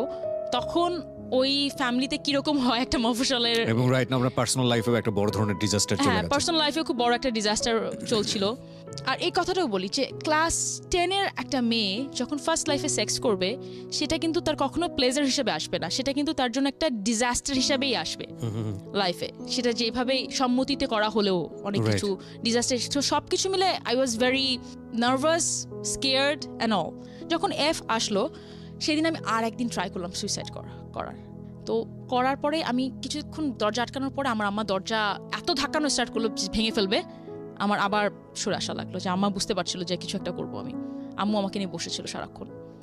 স্বাভাবিকভাবে টর্চার আরও বাড়তে থাকলো সব দিক থেকে, এই দিক থেকে ওই দিক থেকে। আমার মা অনেক কষ্ট করেছে। তখন আমার আসছিল হচ্ছে কেমিস্ট্রিতে এফ আসলো। আমার আম্মু যশোর বোর্ডের পর্যন্ত গিয়েছে, যশোর খুলনাতে বাসা হয়ে বিভিন্ন স্কুলে গিয়েছে যে কেন ওর এফ আসলো, খাতা চেক করার জন্য। ইউনো সামথিং, এটা হয়তো বা 1 লাখ বা 1 কোটিতে একটা হতে পারে। আমার খাতা খুঁজে পাওয়া যায়নি। যশোর বোর্ডের যে ভাইস চ্যান্সেলর ছিল আমার আম্মাকে বললো যে দেখেন, আমাদের এটা কখনোই আমরা গভর্নমেন্ট থেকে স্বীকার করবো না, আমাদের খাতা হারাই গেছে, আপনার মেয়েকে চোখ কান মুখ বন্ধ করে আবার পরীক্ষা দিতে বলেন। আমরা এটা স্বীকার, মানে এখান থেকে কখনো স্বীকার করলে বিকজ তাহলে ওদের জেল হয়ে যাবে, নাহলে যে একটা শিক্ষার্থীর খাতা হারাই গেছে। ফার্স্ট টাইম আপনি এটা পাবলিকলি ওপেন করতেছেন, মানে এই ঘটনাটা? ইয়া, অফ কোর্স, অনেক কিছু first time. Fine, that's why we love secrets, we love this program, এবং উই লাভ পিয়া জান্নাতুল। ও আমি জানি না, 12 ইয়ার্স লাইফে অনেক সেলিব্রিটির সাথে মিশেছি। ওনার সঙ্গে যারা মিশেছেন তারা হয়তো বলতে পারবেন, she is really really very simple man, মানে অ্যাটিটিউডের দিক থেকে। এবং আমার সঙ্গে আসলে ওভাবে কথাও হয়নি, 1-2 বার। উনি আমাকে ফার্স্ট নক দিয়েছিল, আমি যদি ভুল না করে থাকি, ফেসবুকে কোনো একটা স্টোরি শুনে, একটা মেয়ের স্টোরি শুনে, খুলনার একটা মেয়ের স্টোরি শুনে আমি আর আমার জামাই তখন শুনলাম। আমি না শুনতে শুনতে আমি ফারুককে বলছি, ফারুক দেখো, একটা খুলনার মেয়েটা লাইফে আমি বলবো অনেক ভুল করেছে। আমি একটাও ভুল করিনি। কেন করিনি আমি বলবো, বিকজ আমি আলটিমেটলি, আপনি কিছুক্ষণ আগে যে কথাটা বললেন, আপনার স্ট্রাগল কি কেউ জানতে চাবে না। আপনি যদি এন্ড অফ দি ডে আপনি সাকসেস হন, মানুষ এটাই শুনতে চাবে। Exactly, that is the point. আপনি কোন পথে হেঁটে এসেছেন দ্যাট ইজ নট ইম্পর্টেন্ট, আপনি কোথায় এসেছেন সেটাই হচ্ছে ফ্যাক্ট। ওকে, ঠিক আছে। তো সেটা শোনার পরে আপনি আমাকে নক করেছিলেন, তারপরে আপনার সঙ্গে আমার কথোপকথন হয় ফেসবুকে। হ্যাঁ, তারপর আপনার সাথে কথোপকথন হয়। তখন আমি বললাম কি যে, আমি বললাম যে আপনাকে আমি একদিন আসতে চাই আপনার প্রোগ্রামে। আমি তখন আপনাকে বললাম, তখন আপনি অন্য একটা রেডিও চ্যানেলে ছিলেন, অন্য একটা প্রোগ্রামের জন্য, তখন জীবন নিয়ে মনে হয় গল্প শুনে। তখন হয়তো আসলে এত কথা বলা হতো না, বিকজ সিক্রেটস, আপনি বলেইছেন যে সিক্রেটস যেটা জানে না সেটা নিয়ে কথা বলতে। তা আমিও আসলাম যে না, যখন আসবোই সেইভাবেই আসি যে রাইট। এবং এই অনুষ্ঠানে না সাধারণত যারা সেলিব্রিটি তো ওটা তো অনেক পরের ব্যাপার। যারা সাধারণত আমরা যারা মিডল ক্লাস আছি বা আপার মিডল ক্লাস আছি, তারা কিন্তু সম্মানটাকে অন্যভাবে ডিফাইন করি অলওয়েজ, যে আমার সব চলে যাক, ঘরে আমার 2 বেলা ভাত রান্না না হোক, সম্মান আমি হারাতে চাই না। সো আমাদের এই সোসাইটিতে সম্মানটাকে ডিফাইন করা হয়েছে এমনভাবে যে তোমার নিচে বা তোমার পেছনে যদি কাপড় নাও থাকে, নো প্রবলেম, সামনে কিন্তু থাকতে হবে। তো যে কারণে মানুষ এই অনুষ্ঠানগুলোতে আসতে অনেক বেশি ভয় পায়। আমি এই জন্যই বলছিলাম যে পিয়া জান্নাতুল অনেক বেশি মানে অনেস্ট হার্টেড একটা মেয়ে। বাই দ্য ওয়ে, আমরা যে জায়গায় ছিলাম, খাতা হারিয়ে গেল। তো খাতা যখন এখানে হারিয়ে যায়, সেখান থেকে কিছু করার নাই। তখন স্কুলে যেতে খুব খারাপ লাগতো, সব জুনিয়রদের সাথে ক্লাস করা লাগবে, এগুলো খুব খারাপ লাগতো তখন। তারপরে করার পর একটা টিচারের কাছে পড়লাম কেমিস্ট্রিতে, না I got A+, what ever, A+ পেলাম পরের বার। এতদিন এই যে A+ যে পেলাম, A+-এর আগে অনেক কাহিনী হয়ে গিয়েছে। একদিন আমার মনে আছে, এত খারাপ অবস্থা, আমার আব্বু আমার সাথে এত মিসবিহেভ করতেছিল, খুবই বাজেভাবে কথা বলা, এবং সে আমার আম্মাকে কিছু একটা ছুঁড়ে মারতে যাচ্ছিল, এরকম আমার মনে আছে। আমি আমার ফ্যামিলিতে এরকম কখনো কিছু দেখিনি যে আমার আব্বা আম্মা ঝগড়া করে বা কেউ কারোর গায়ে হাত তুলবে, এটা এরকম কিছু আমি কখনো দেখিনি। সেটাকে আমাকে নিয়ে যে কেন আমার আম্মা আমাকে সাপোর্ট দিচ্ছে, কেন সে আমাকে বুঝাচ্ছে, কেন আমার সাথে সে মিসবিহেভ করছে না, এই কারণে আব্বু রেগে যাচ্ছিল। তো তখন আম্মাকে কিছু একটা প্লেট ছুঁড়ে মারলো, খাবার ভালো হয়নি, রান্না ভালো হয়নি। যখন মারলো তখন সাথে সাথে আমাকে তো গালিগালাজ স্টার্ট করলোই। আমিও কি যেন একটা ছুঁড়ে মারলাম আব্বার গায়ে লাগেনি, বাট যাই হোক। বিকজ দেখেন, আপনি 15, 16, 17 বছরের একটা মেয়ে হয়ে বা ছেলে যেটাই হন না কেন, আপনাকে যতক্ষণ আঘাত করা হবে, একটা টাইমে কিন্তু আপনার মুখ খুলবে, আপনি যে হন না কেন, আনলেস অর আনটিল আপনাকে ওইভাবেই মানুষ করা হয়েছে যে আপনি কখনোই মুখে কিছু বলতে পারবেন না, স্বাধীন চেতনা। বাট আমাকে ওরকম করা হয়েছে, আমার আব্বুর গায়ে কিছু একটা করতে যে, তখন আমি করলাম যে না, আমি জিনিসটা আরো বাজে দিকে চলে যাচ্ছে, আমি আমার যেটাই হোক না কেন, যত খারাপ দিকেই হোক না কেন, আমি আমার আব্বার গায়ে কিছু ছুঁড়ে মারছি, এটার কোনো এক্সকিউজ হতে পারে না। সে আমাকে যাই বলুক না কেন, এটা অ্যাটলিস্ট আমি বিলিভ করি, বা আমার উপরে কেউ নাই। তখন আমি বললাম কি, আম্মু আমি এখানে থাকবো না। That day decide I have to leave Khulna. এটা 2006 বা 2007 ঘটনা হবে। তখন আমার মনে হলো যে না, আমি খুলনায় থাকবো না। ইয়েস, আই থিঙ্ক 2007 ঘটনা, ফার্স্টের দিকের ঘটনা। আমি খুলনায় থাকবো না, আমি চলে যাব। তখন আমার আম্মা করলো কি, সেদিন সন্ধ্যাবেলা, সেদিন রাত্রের ঘটনা ছিল এটা, আব্বু ডিনারে বসছিল, আমি চলে যাব খুলনায়। তো সেই রাত্রে কোথায় থাকবো, বিকজ খুবই নোংরা পরিবেশ হয়ে গেছিলো রাত্রেবেলা বাসায়। আম্মুর স্টুডেন্টের বাসায় নিয়ে গেল আমাকে। আমার মনে আছে রাজু, ছেলেটা কথা বলতে পারে না, ছোট ছেলে, ওর মায়ের বাসায়। ওর মা আমাকে অনেক বুঝালো, অনেকক্ষণ ওখানে রাত্রে বসে থাকার পরে আম্মা বললো কি, তুমি তাহলে বাসায় চলো, আমি তোমাকে একটা হোস্টেল খুঁজে দেবো খুলনায়। থাকার পরে আমরা আই থিঙ্ক রাত 12টা বা 11টার দিকে আমরা বাসায় চলে আসছিলাম হোস্টেল খুঁজে দেওয়ার জন্য। পরে হোস্টেল আম্মু খুঁজলো কয়েকদিন, পরে সে চিন্তা করলো যে খুলনায় থেকে যদি আমি হোস্টেলে থাকি, সেটা আমার ফ্যামিলির বা অন্যান্য আরো বদনাম হবে যে কেন নিজেদের বাসা থাকতে তুমি হোস্টেলে আছো। তখন আম্মা চিন্তা করলো কি যে না ঠিক আছে তাহলে কি করব, আমি বললাম আমি ঢাকায় যাবো। তা বল কি না ঢাকায় তুমি কিভাবে যাবা, সবকিছু তো বাদই দিলাম যে খুবই ডেঞ্জারাস সিটি, তোমার কি হবে না হবে কেউ নাই, তোমার চাচা ফুপুরা কেউ তোমাকে দেখতে পারে না, তুমি ওখানেও থাকতে পারবা না, তাহলে তুমি থাকবা কোথায়, আর আমার হাতে এত টাকাও নাই, তোমার বাবা ও বাই দ্য ওয়ে এখানে আমি একটা কথা বলে যাই, ক্লাস 9 থেকে আমার আব্বা আমাকে টাকা দেওয়া বন্ধ করছে, সে কিন্তু পরে আমাকে কখনো টাকা দেয়নি। আমার মনে আছে আমার যখন এসএসসি পরীক্ষা তখন আমি গোশ ছাড়া ভাত খেতে পারতাম না, সে আমি বাসায় গোশ খাবো বলে সে বাসায় গোশ আনা বন্ধ করে দিল, তখন করতে কি তার ছেলেকে নিয়ে অন্য কোথা থেকে খেয়ে আসতো বা দিস ইজ ভেরি ব্যাড। হ্যাঁ this is very bad. I hope this is very very bad cause sorry with due respect your father আমি ইন জেনারেলি কিছু কথা বলতে চাই এই জায়গাটায়। সেটা হচ্ছে যে অফকোর্স আমি যাই করি না কেন সন্তান যেহেতু আমার, মানে যেটাই হোক না কেন সন্তান মন্দ হোক খারাপ হোক চোর হোক বদমাইশ হোক আমি তার বাবা, এটা আমার রেসপন্সিবিলিটি এবং এটার জায়গায় কোনো কম্প্রোমাইজ থাকে না। উনি এতক্ষণ ধরে যেটা বলছিল যে যেভাবেই হোক যে গালাগালি করছে মারামারি করছে ছোড়াছুরি করছে ইন জেনারেলি ওকে, বাট ঠান্ডা মাথায় যখন একটা মানুষ সিদ্ধান্ত নিচ্ছে বাসায় আমি কোনো কিছু আনবো না যাতে করে আমার মেয়ে খেতে না পারে, this is very ইনহিউম্যানিটি, sorry to সে। আমি উইথ রেসপেক্ট আমি আপনার বাবাকে নিয়ে কিছু বলতে চাচ্ছি না, বাট আমি ইন জেনারেলি সবাইকে এই জিনিসটা বললাম। যাই হোক পাশের আমার দাদি ইয়ে ছিল, একই যেহেতু বড় ফ্ল্যাট ছিল, দুইটা চুলা আলাদা ছিল শুধু, তখন ওর বোন যে খেয়ে আসতো বা আব্বু ওখান থেকে খেয়ে আসতো, কিছু একটা হতো, তো খাবারের তাদের কোনো সমস্যা ছিল না। এখন আমাকে তো কেউ দেখতে পারে না, আমি তো যেতে পারতাম না কোথাও খেতে, যাই হোক আমার আম্মা আমার জন্য ডিম এনে দিত, ওটা দিয়ে খেতাম। এবং ইউ নো হোয়াট পিয়া, আমি আমার লাইফে একটা স্টোরি প্রচার করেছিলাম, আপনার এই গল্প শুনে আমার মনে হলো ছেলেটার বয়স ছিল 12 বছর, সে তার বাবাকে খুন করে 12 বছর থাকা অবস্থায়, এবং তার লাইফে এরকম একটা ঘটনা আসে, এবং সে যে খুনের বর্ণনাটা দিয়েছিল সেটা আগের একটা রেডিও অনুষ্ঠানে আমি করেছিলাম, যে আমি তাকে জিজ্ঞেস করেছিলাম যে তুমি এখনো বলছে যে আমি ওই এপিসোডটা অনেকে ইন্টারনেট থেকে ডাউনলোড করতে পারবে, যে তুমি খুন করলা কেন, ওর মধ্যে কোনো, ও বলে যে তোমার খারাপ লাগাটা কি, খুন করার পর বাবাকে নিয়ে কোনো খারাপ লাগা নাই, ওর খারাপ লাগাটা হচ্ছে এটা যে আমার মা জায়নামাজে বসে সে প্রার্থনা করে আল্লাহর কাছে যে আল্লাহ আমার স্বামীকে যে খুন করছে তাকে তুমি বিচার করো, আমার মা জানে না যে খুনটা আমি করছি, এবং আজকে রেডিওর মাধ্যমে আমার মা জানবে। এটার পরে পুরো গল্পটা বলে যে কেন এই কাজটা করছিল, সেখানে এরকম একটা পার্ট ছিল যে আমার বাবা পাশের বাসায় মানে আমার সামনাসামনি আমার সৎ মায়েরকে নিয়ে বসে থেকে সে খাবার খাচ্ছে, এদিকে আমার মা খেতে পাচ্ছে না, আমি খেতে পাচ্ছি না, তার দিকে আমি তাকায় আছি, সে ফিল করতে পারছে না যে আমি তার সন্তান এবং আমি ক্ষুধার্ত, সেখানে বসে আরাম করে খেয়ে ঠেকুর তুলতে তুলতে আমার সামনে দিয়ে যাচ্ছে। অ্যান্ড উনি এই ছোট বাচ্চাটা যে 18 বছর তখনও হয়নি, ও কিভাবে প্ল্যান করেছিল বাবাকে খুন করার জন্য, এটা যদি আপনি শোনেন, মানে আমি আপনাকে দিব এপিসোডটা। সো দেখুন এই পিয়া কিন্তু অফকোর্স আপার ক্লাস ফ্যামিলিতে বিলং করে রাইট নাও, এবং she has that kind of curse, she earned lot, but এই পিয়ার লাইফের একটা স্টোরি এবং একেবারে লোয়ার ক্লাস যদি আমরা বলি গ্রাসরুট পিপলের ওই বাচ্চাটার story, this are very same, very very same. So আমরা একটা সময় পিয়া হলেই হয়তো বা খুব ডেসপারেটলি এটা বলতে পারি যে আমার লাইফে আমি এটা ফেস করেছি, but everybody has that kind of story. Okay, আর একটা কথা বলা হয়নি যে 9-10 আমি আপনাকে বলেছিলাম, আপনি হাসছিলেন যে আমার অনেকগুলো টিচার ছিল, ফটোশপের টিচার ছিল, এটা টিচার ছিল, ওটা ছিল, আবৃত্তির টিচার ছিল, মানুষ শুনে হাসতো। ও বাই দ্য ওয়ে আমি খুলনা বেতারে কিন্তু একসময় আবৃত্তি করতাম, ওকে, ছোটবেলায় 8, 7, 8, 9 থাকতে।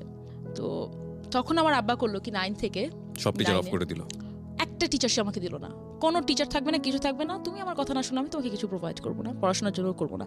আর আমার খুবই একটা important decision through out my life, আমি কখনো পড়াশোনা স্টপ করিনি।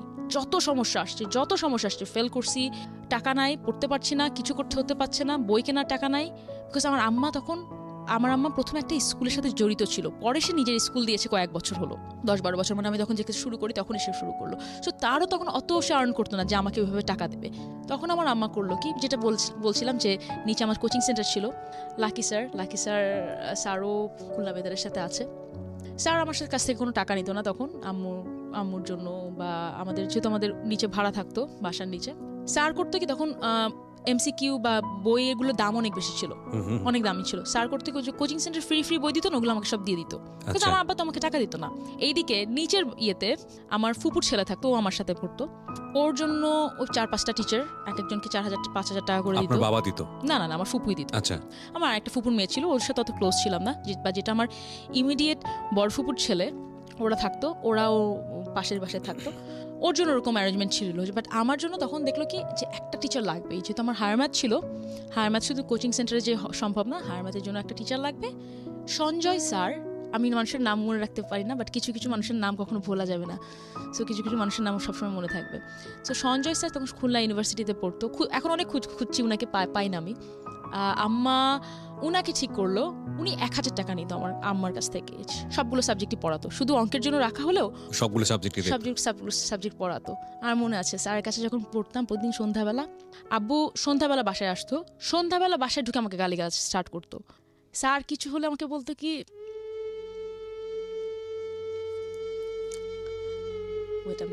ওকে, no problem, take your time. Pia, আমি একটা ব্রেক নেই। আমি এখানে শুধু একটা কথা বলতে চাই, আপনার ওর ভয়েস শুনছেন, ওকে আমি সামনে থেকে দেখছি। She is a very successful man. ওর চোখ দিয়ে যতবার পানি পড়েছে, যতবার পড়ছে এগুলো বলতে গিয়ে, আপনি রেডিওর ভয়েস শুনে সেটা ফিল করতে পারবেন না, বিকজ ও এইটা ওর ভয়েসের মধ্যে আনতে চায় না, এইটাই ও। ওকে, ফাইনালি যে কথাটা বলবো সেটা হচ্ছে যে সিক্রেটস এবং জীবন গল্প, যে দুটো অনুষ্ঠান ঢাকা এফএমে আমার প্রচারিত হচ্ছে, এই দুটো অনুষ্ঠান নিয়ে এবারের পিয়া, যেখানটায় আমরা ছিলাম, যে একজন টিচার আপনাকে সবগুলো সাবজেক্ট দেখতো, আব্বু গালাগালি দিচ্ছে স্যারের সামনে, আমাকে শুধু মাথা নিচু করে থাকতো, আমি মাথা নিচু করে থাকতাম, স্যারের সামনে তুমি কিছু ঝগড়াও করতে পারতাম না। স্যার বলতো কি তুমি কিছু তাকাও না, শুধু পড়ো, কান দিও না, শুধু পড়ো, বিকজ উনিও এত লজ্জা পেত। খুব ভদ্র ছেলে ছিল, স্বাভাবিক হিন্দু একটা ছেলে ছিল। তো কিছু কিছু সময় মনে আছে আমার আম্মার যখন টাকা দিতেও সমস্যা হতো, 1,000 টাকা দিতেও সমস্যা হতো, তখন স্যার কিছু বলতো না, চুপ করে থাকতো। স্যার এরকম এত সাপোর্ট দিয়েছে, এদিকে লাকি স্যারও ছিল। তো আমার জন্য তখন, আমি যখন এসএসসি পরীক্ষার রেজাল্ট খারাপ হয়, আমার জন্য তখন আমার নিজের থেকে আমার মায়ের জন্য খুব খারাপ লাগছে, বা ওই স্যারের জন্য খুব খারাপ লাগছে, যারা আমার জন্য এত কিছু করলো তাদেরকে আমি কিছু রিটার্ন করতে পারলাম না। এটা কি শুধুমাত্রই আমার রিলেশনশিপের কারণে? আমার একটা বয়ফ্রেন্ড ছিল, আমি কিন্তু পড়েছি, আমি বলতে চাই আমি অনেক পড়েছি, পড়তে হতো, বিকজ আমি লুজার হয়ে থাকতে চাই না। আমি জানি আমি যদি সাকসেসফুল না হই, এই মানুষগুলো আরো মজা পেয়ে যাবে। আমি যদি আজকে ভালো রেজাল্ট করি, এই মানুষগুলোর মুখ থেমে যাবে। কিন্তু আমি জানি না, এটাকে অনেকে হয়তো বা লাকে বিশ্বাস করে না, অনেক হয়তো বা বলবেন যে না, কিছু কিছু লাক বলে কিছু নাই, কিন্তু সব কিছুই পরিশ্রম। কিন্তু আমি বিশ্বাস করি লাক বলে কিছু আছে, এটা একেবারেই আমার জীবন থেকে বলছি। নাহলে এত পড়ার পরেও এরকম ভাগ্য খারাপ করার হতে পারে না। ফাইন, পরীক্ষা তো পরবর্তীতে দিলেন এবং রেজাল্টও চলে আসলো, কিন্তু আপনি একটা সময় সিদ্ধান্ত নিলেন কোনো একটা কারণে বাবাকে এটার কারণে বাসাটা ছেড়ে দেবেন বা অন্য কোথাও থাকবেন। দ্যাট মোমেন্টে আপনি জায়গা খুঁজছেন আসলে কোথায় থাকবেন। হ্যাঁ, তখন জায়গা খুঁজছি। হ্যাঁ, আমি একটা জায়গায় একটু খেয়ে হারিয়ে ফেলেছিলাম, সেটা হচ্ছে আমি মনে করতে পারছিলাম না ছেলেটার সাথে আমার কবে ব্রেকআপ হলো হচ্ছে আমার যখন প্রথমবার রেজাল্ট দেয়, যখন এফ পেলাম, তখন ও আমার ফোন ধরে না। ও তো ভয় থাকলো যে আল্লাহ কি হবে, ও তো আমার জন্যই মনে হয় ফেল করছে, এটা তো এখন আমার উপর ছাড়বে, বা যাই হোক ফেল করছে না, ফ্রেন্ডদের মধ্যে ফেল করছে, জাস্ট আমার 1 বছরের বড় ছিল। সো ও খুব লজ্জা পাচ্ছে, তুই ফেল করছো এটা। ও আমার কিছুদিন ফোন তুললো না, কিছুদিন, বেশি এটা যে বড় রিজন তা না। তারপরের ঘটনা ছিল রূপসা ব্রিজ, এটার পরের ঘটনা। No problem.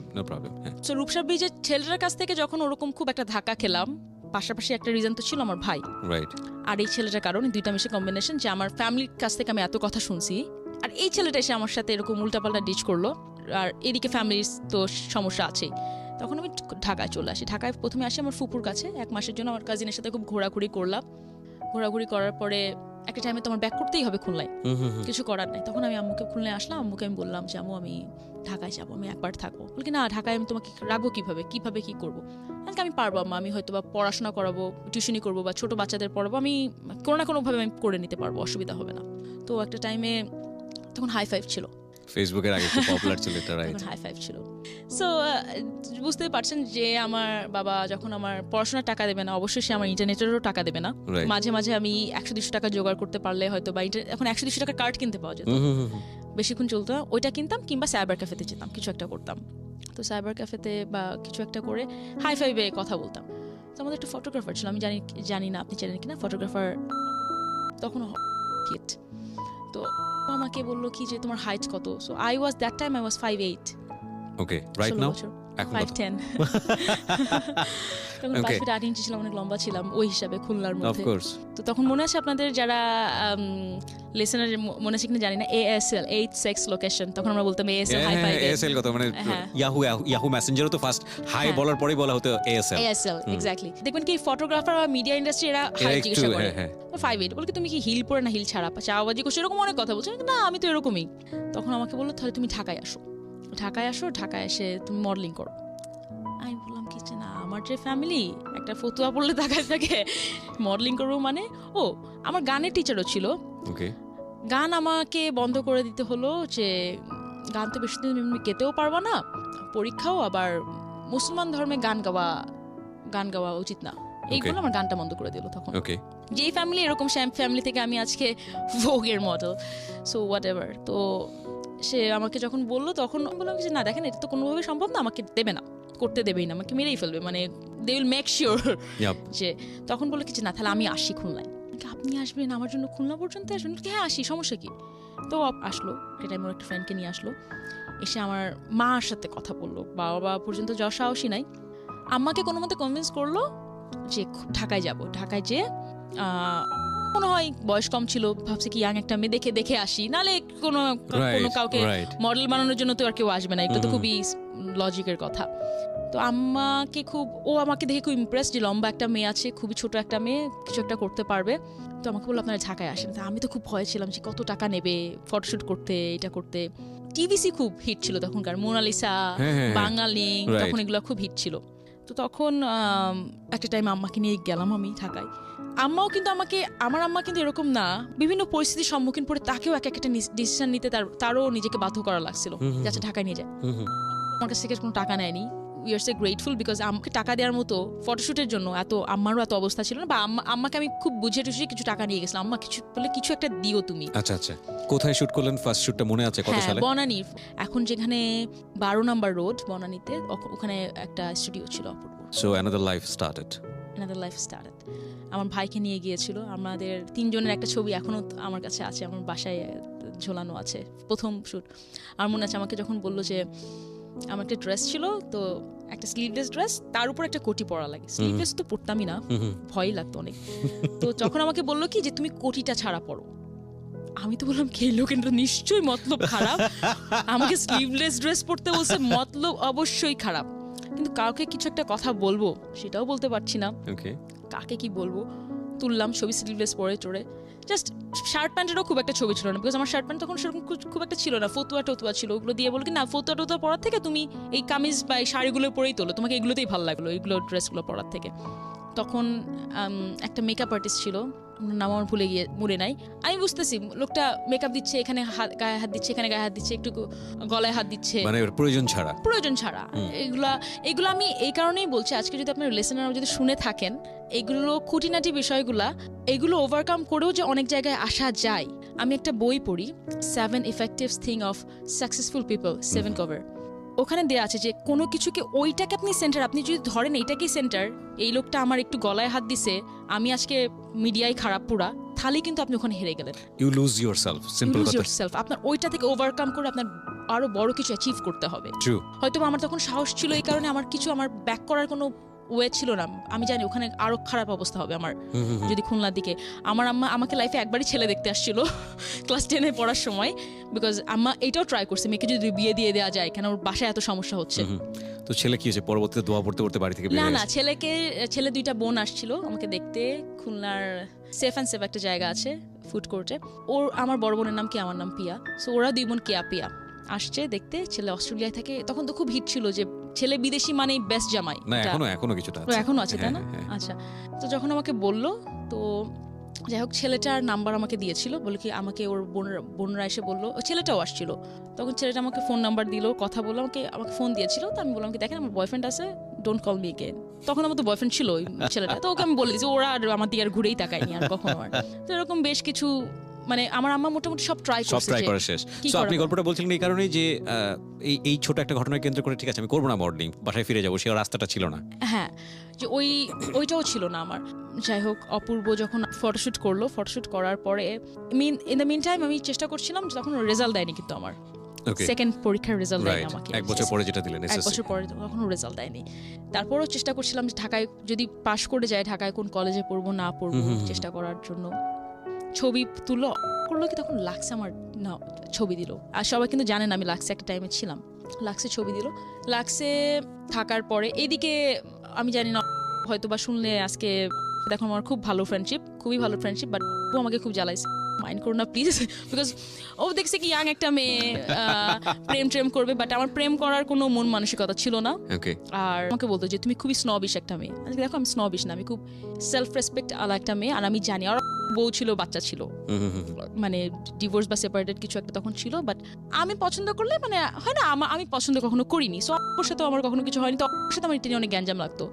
অন্য কোনো কাজ করতে গেলে বলতো কেন তুমি এই কাজ করবা, তোমাকে আমি নিয়ে আসছি এটা করছি, আজকে না তুমি আমাকে নিয়ে এক আসছো ধরনের অধিকার চর্চা করতো। হ্যাঁ আমি কিন্তু তখন সবাইকে আপনি করে বলতাম, আমাকে জোর করতো তুমি আমাকে তুমি করে বলো, আচ্ছা ঠিক আছে তুমি করে, তখন বলতে বলতে সবাই যারা আপনি করে অভ্যস্ত তারা কিন্তু একবারে তুমি করে বলতে পারে। রাইট যাই হোক ও ভাবতো কি কিছু একটা হবে, ওটা হয়নি, মাইন্ড করবে, বাট কিছু করার নাই, আমি সিক্রেট বলতে আসছি, সিক্রেট বলতেছি। সো লাক্সে নাম দিল, লাক্সে গেলাম, তো ওকে বলছিল কি যে তুমি লাক্সে আসলেই আমার কাছ থেকে সবাই দূরে সরে যায়, মানে কি তার মানে তুমি আরো কোনগুলোর সাথে প্রেম করছো, সবাই তোমার সাথে দূরে চলে গেছে, আমি হাসতে হাসতে এরকম করে বলছিলাম।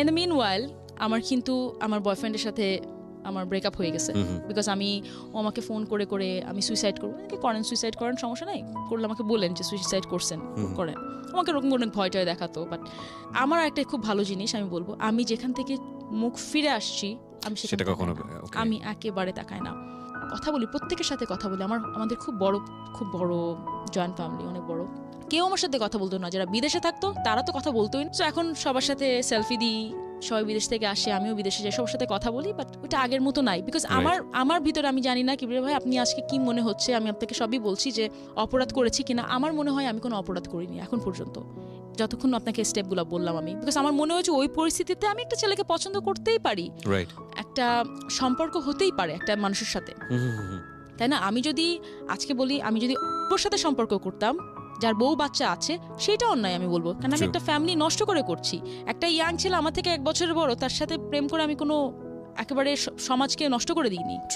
তো ওখান থেকে এসে আমি কলেজে ভর্তি হলাম, বাই দ্য ওয়ে আমার রেজাল্ট দিল, A+ পেলাম, যেটা বললাম, ভর্তি হলাম মাইলস্টোন কলেজে ভর্তি হলাম, আরেক স্ট্রাগল শুরু হলো, এত টাকা কোত্থেকে আসবে, বিকজ মাইলস্টোন প্রিটি এক্সপেন্সিভ, কোথায় ভর্তি হব, কোথায় কি করব না করব, কলেজের হোস্টেলের ব্যাপার অনেক কিছু আছে, কোথায় থাকবো, চাচা ফুফুদের সাথে থাকা যাবে না। ও আচ্ছা, যখন আমি মিনওয়াইল আমার কিন্তু মডেলিংও চলছে আচ্ছা টুকটাক করে, আমি যখন রুমিং এর জন্য মাঝে মাঝে যেতাম, আমার ছোট চাচা হচ্ছে আর্মিতে ব্রিগেডিয়ার জেনারেল, সে চলে আসছে তখন স্টুডিওতে, আমাকে ওখান থেকে নিয়ে খুলনায় পাঠিয়ে দেবে, সে এক গেট দিয়ে ঢুকছে, আমি পেছনের গেট দিয়ে বের হয়ে গেছি যে না আমি তো যাবো না।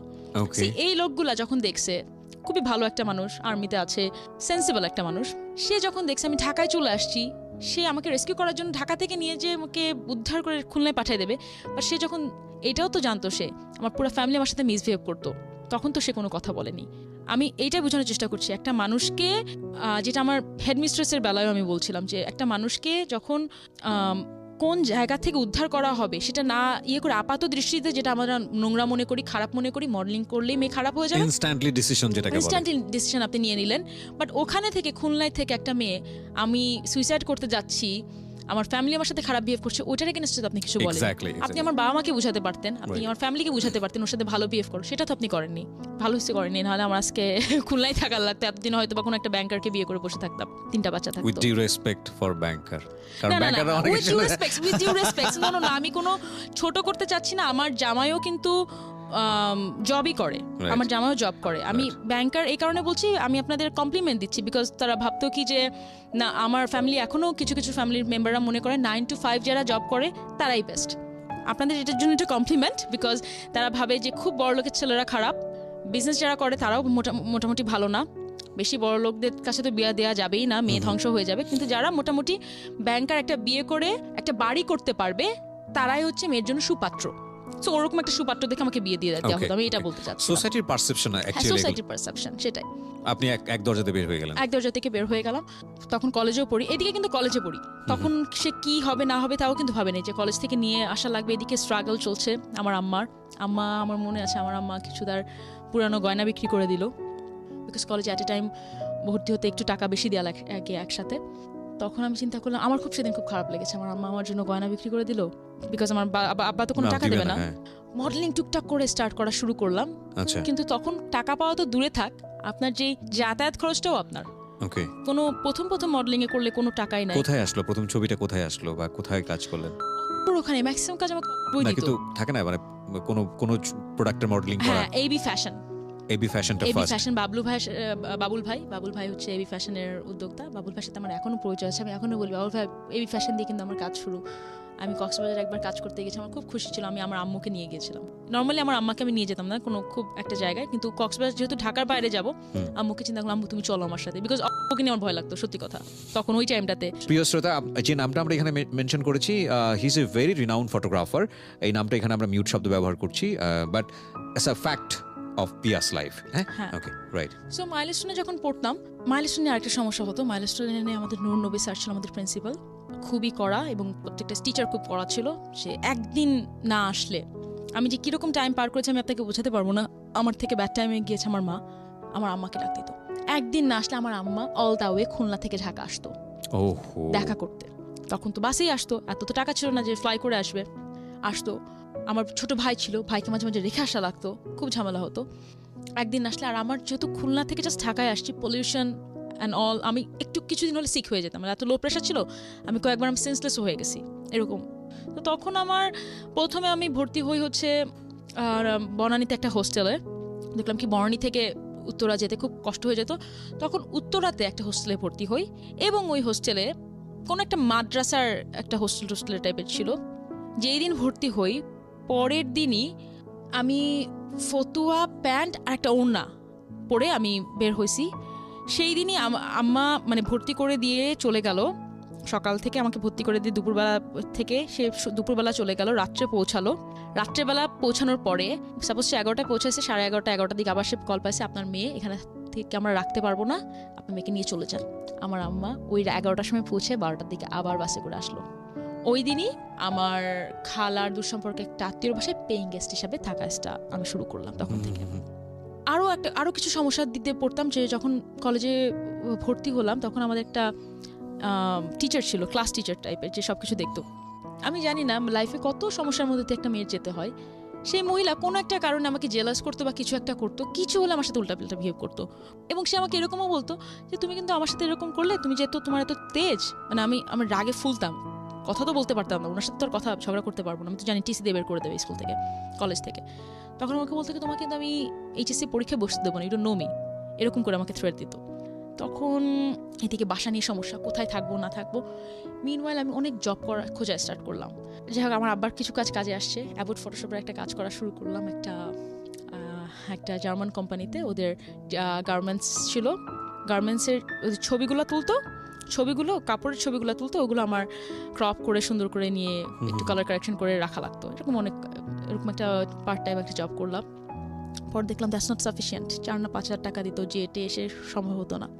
তারপরে চিন্তা করলাম ব্রিটিশ আমেরিকান টোব্যাকোর জন্য একটা কাজ করব ব্র্যান্ড অ্যাডমায়ার হিসাবে। বিভিন্ন রেস্টুরেন্টে যেয়ে আমার যারা সিগারেট খায় তাদের সাথে কথা বলা লাগবে, তাদের ইন্টারেস্ট কি না কি। তখন আমাকে প্রথম আইপ্যাড একটা দিল হাতে, তখন আইপ্যাড সেরকম আসেনি, তখন আইপ্যাড এই যে মানে ব্যাটের মতো বড় বড় কোম্পানিরা নিয়ে আসছে, যে আপনি এগুলোতে টিকটিক দিয়ে মানে খুবই স্যুট টুট পরে যাবেন। আমার মনে আছে আমাকে 15,000 টাকা করে দিত তখন। তো আমি আম্মুকে বললাম, আম্মু এখন আমার আর পড়তে সমস্যা হবে না, আমি বা পেইং গেস্টে যেখানে আমি থাকবো ওখানে টাকা দিতে সমস্যা হবে না, 15,000 টাকা পাচ্ছি, তো এটা দিয়ে আমি একটা। Did you get any bad offer in that moment এই জব করতে গিয়ে, লাইক ক্লায়েন্টস এর কাছ থেকে, পাবলিকের কাছ থেকে? Fine, this is a very positive side. আমরা একটা ছোট্ট বিরতি নেব এখানে, মাত্র 2 মিনিটের। আজকে পিয়া জান্নাতুলকে আপনারা শুনছেন, বাংলাদেশের সে one of the top most popular model, এবং একই সাথে একটু আগে পিয়া বলছিল যে ভোগ ম্যাগাজিনের কাভারে তার কিছুদিন আগে। আচ্ছা, আমি যদি ভুল না করে থাকি, বাংলাদেশ থেকে কি এই প্রথম কোনো মডেলের ভোগ?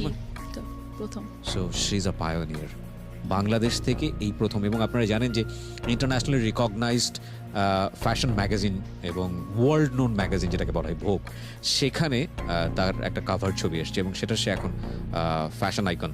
সো আমরা এইরকম একটা মানুষকে নিয়ে আজকের এই অনুষ্ঠানে আছি সিক্রেটসে। We are really really proud for পিয়া।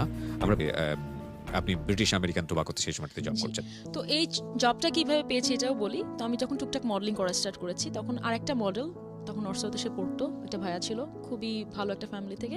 তো ও আমাকে বললো, আমাকে না, ও বেশ কিছু মডেলদেরকে অ্যাপ্রোচ করলো যে এরকম ব্রিটিশ আমেরিকান টোবাকো এরকম ভালো একটা ইয়ে করছে, সপ্তাহে 3 দিন ওরা তোমাকে বাসা থেকে গাড়ি দিয়ে নিয়ে যাবে, গাড়ি দিয়ে নিয়ে আসবে, কিন্তু এরকম এরকম করে তোমার কাজ করা লাগে। সো অ্যাজ ইউজুয়াল তখন তো আমি কিন্তু ফার্স্ট ইয়ারে পড়ি, রাইট, জাস্ট ফার্স্ট ইয়ারে ভর্তি হলাম, inter first year. Inter first ইয়ারে। প্রত্যেকটা মডেল রিজেক্ট করে দিল, বলে কি না আমরা যে বিভিন্ন রেস্টুরেন্টে যে মানুষের সাথে কথা বলবো প্রশ্নই ওঠে না। তো আমি ওটাকে একটা জব হিসাবে নিলাম। এটা কিন্তু একটা শাইনেস কাজ করে, কিন্তু আপনার একটা স্ট্রেঞ্জারকে যে আপনার অ্যাপ্রোচ করা হঠাৎ করে লাগছে, অবশ্যই শাইনিস, এবং একটা মেয়ের পক্ষে আমাদের সোসাইটিতে আরো ডিফিকাল্ট। হ্যাঁ আরো ডিফিকাল্ট। আর যারা একটু মডেল দেখা যায় তারা একটু স্নবিশ হয়, একটু ইয়ে, না আমি কেন একটা ছেলের সাথে যে কথা বলবো, তো প্রত্যেকে রিজেক্ট করে দিল এক্সেপ্ট মি। আমি বললাম কি না, আমার জন্য অ্যাটলিস্ট একটা জব তো পাচ্ছি, আর ব্রিটিশ আমেরিকান টোব্যাকো একটা ভালো কোম্পানি, কি হবে করলে, কিছুই তো হবে না, অ্যাটলিস্ট আমার আম্মাকে আমি মানে আমার জন্য ইজি হয়ে যাবে কাজ করা, পড়ালেখা করা। তখন আমি খুব লজ্জা লাগতো, আমার মনে আছে আমার খুব লজ্জা লাগতো, বিকজ আমি নিজে স্মোক করি না।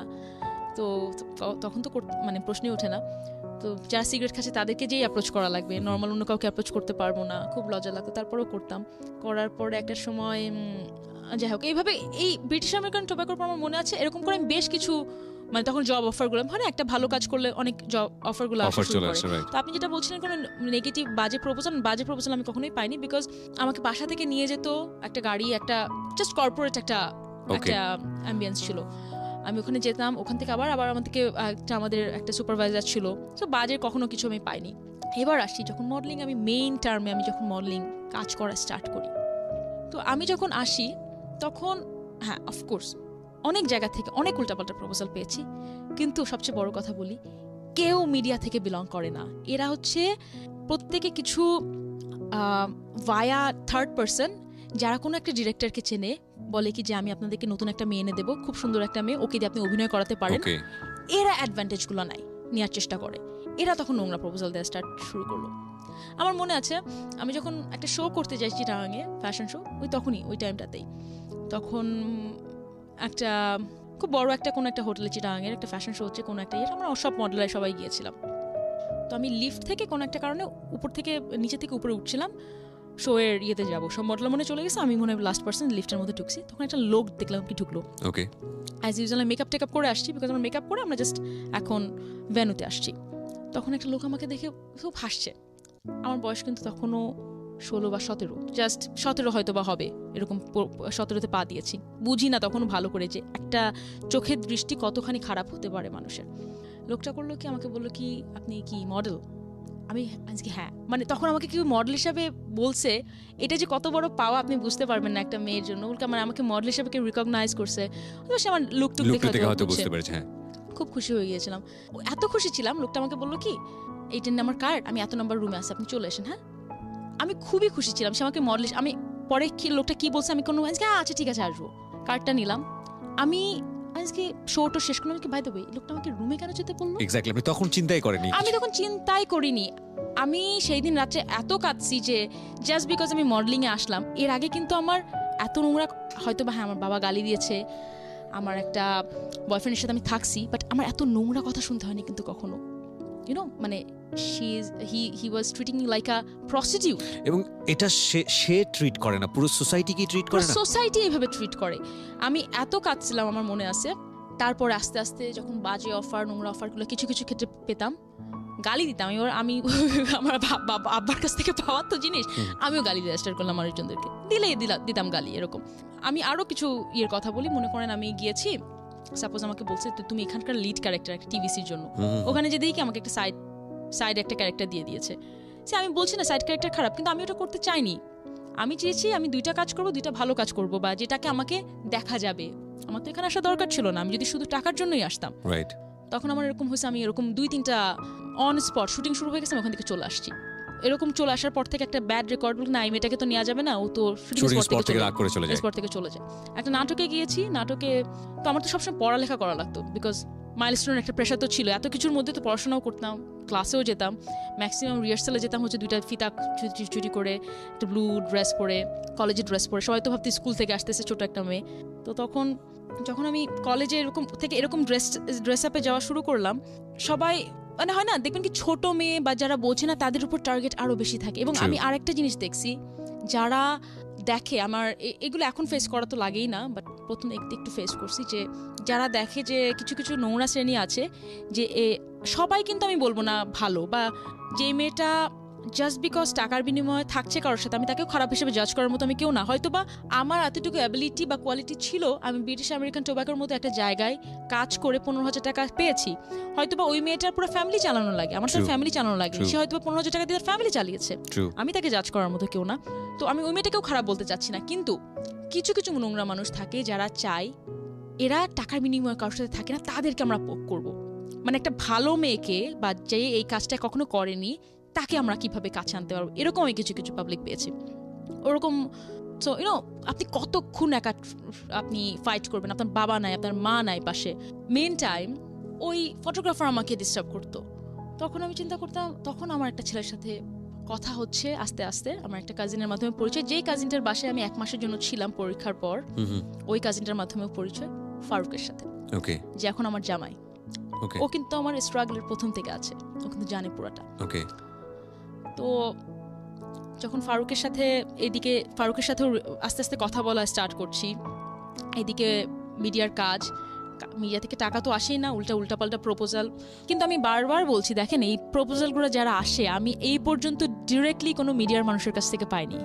প্রত্যেকে থার্ড পার্সন যারা মিডিয়াতে কোনো না কোনোভাবে কাজ করতে চায়, তারা বিভিন্ন মেয়েদেরকে দিয়ে বিজনেস করা তাদের উদ্দেশ্য। কোনো আচ্ছা। মিডিয়ার মানুষ এখন পর্যন্ত আমি কোনো বাজে প্রপোজাল পাইনি এখন পর্যন্ত। হয়তো আমি লাকি, বা আপনি যেটাই বলতে পারেন না কেন, ওকে বা যারাও করেছে তারা হয়তো বা শখে একটা নাটক প্রডিউস করেছে, শখে একটা শোতে হয়তো বা 2-3 লাখ টাকা স্পন্সর টার্গেটই ছিল ওটা।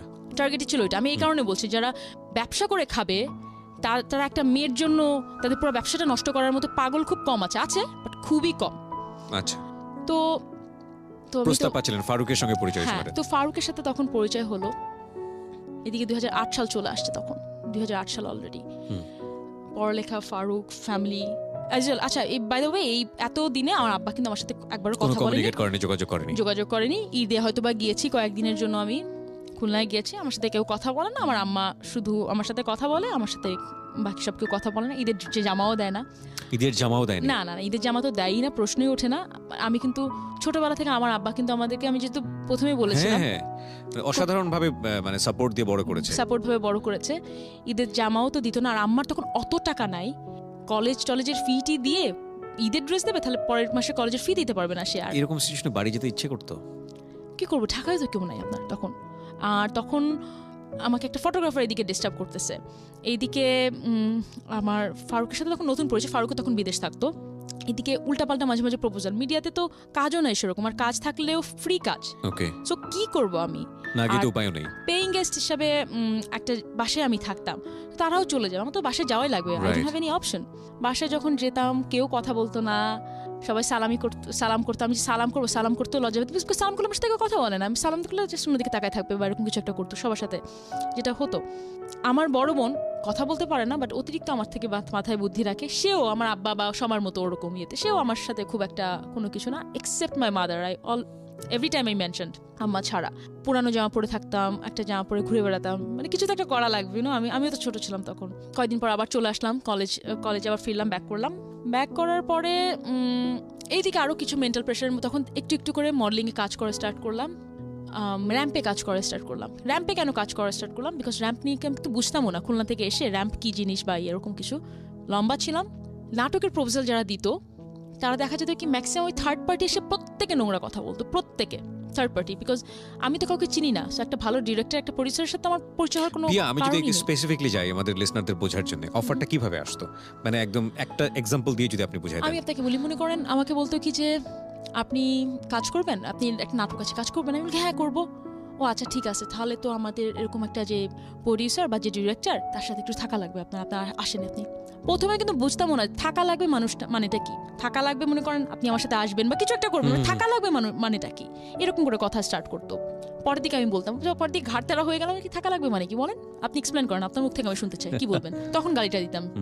মানে মাঝে মাঝে হতো কি, যারা একটু স্মার্ট তারা বলতো যে না থাকা লাগবে মানে তো তা না, থাকা লাগবে মানে আপনি আসবেন, কথা বলবেন, যখন মানে দেখতো আমি এসকেপ করতে আর কি, যখন escape আপনি রেগে করতো। যাচ্ছেন। এই লোকটার সঙ্গে কি আদৌ প্রোডিউসারের কোনো যোগাযোগ আছে, নাকি উনি আসলে জাস্ট একটা মানে গল্প ফেঁদেছে? না না যোগাযোগ আছে। কিরকম যোগাযোগ আমি আপনাকে বলি। মনে করেন আজকে আপনার শোতে হুম।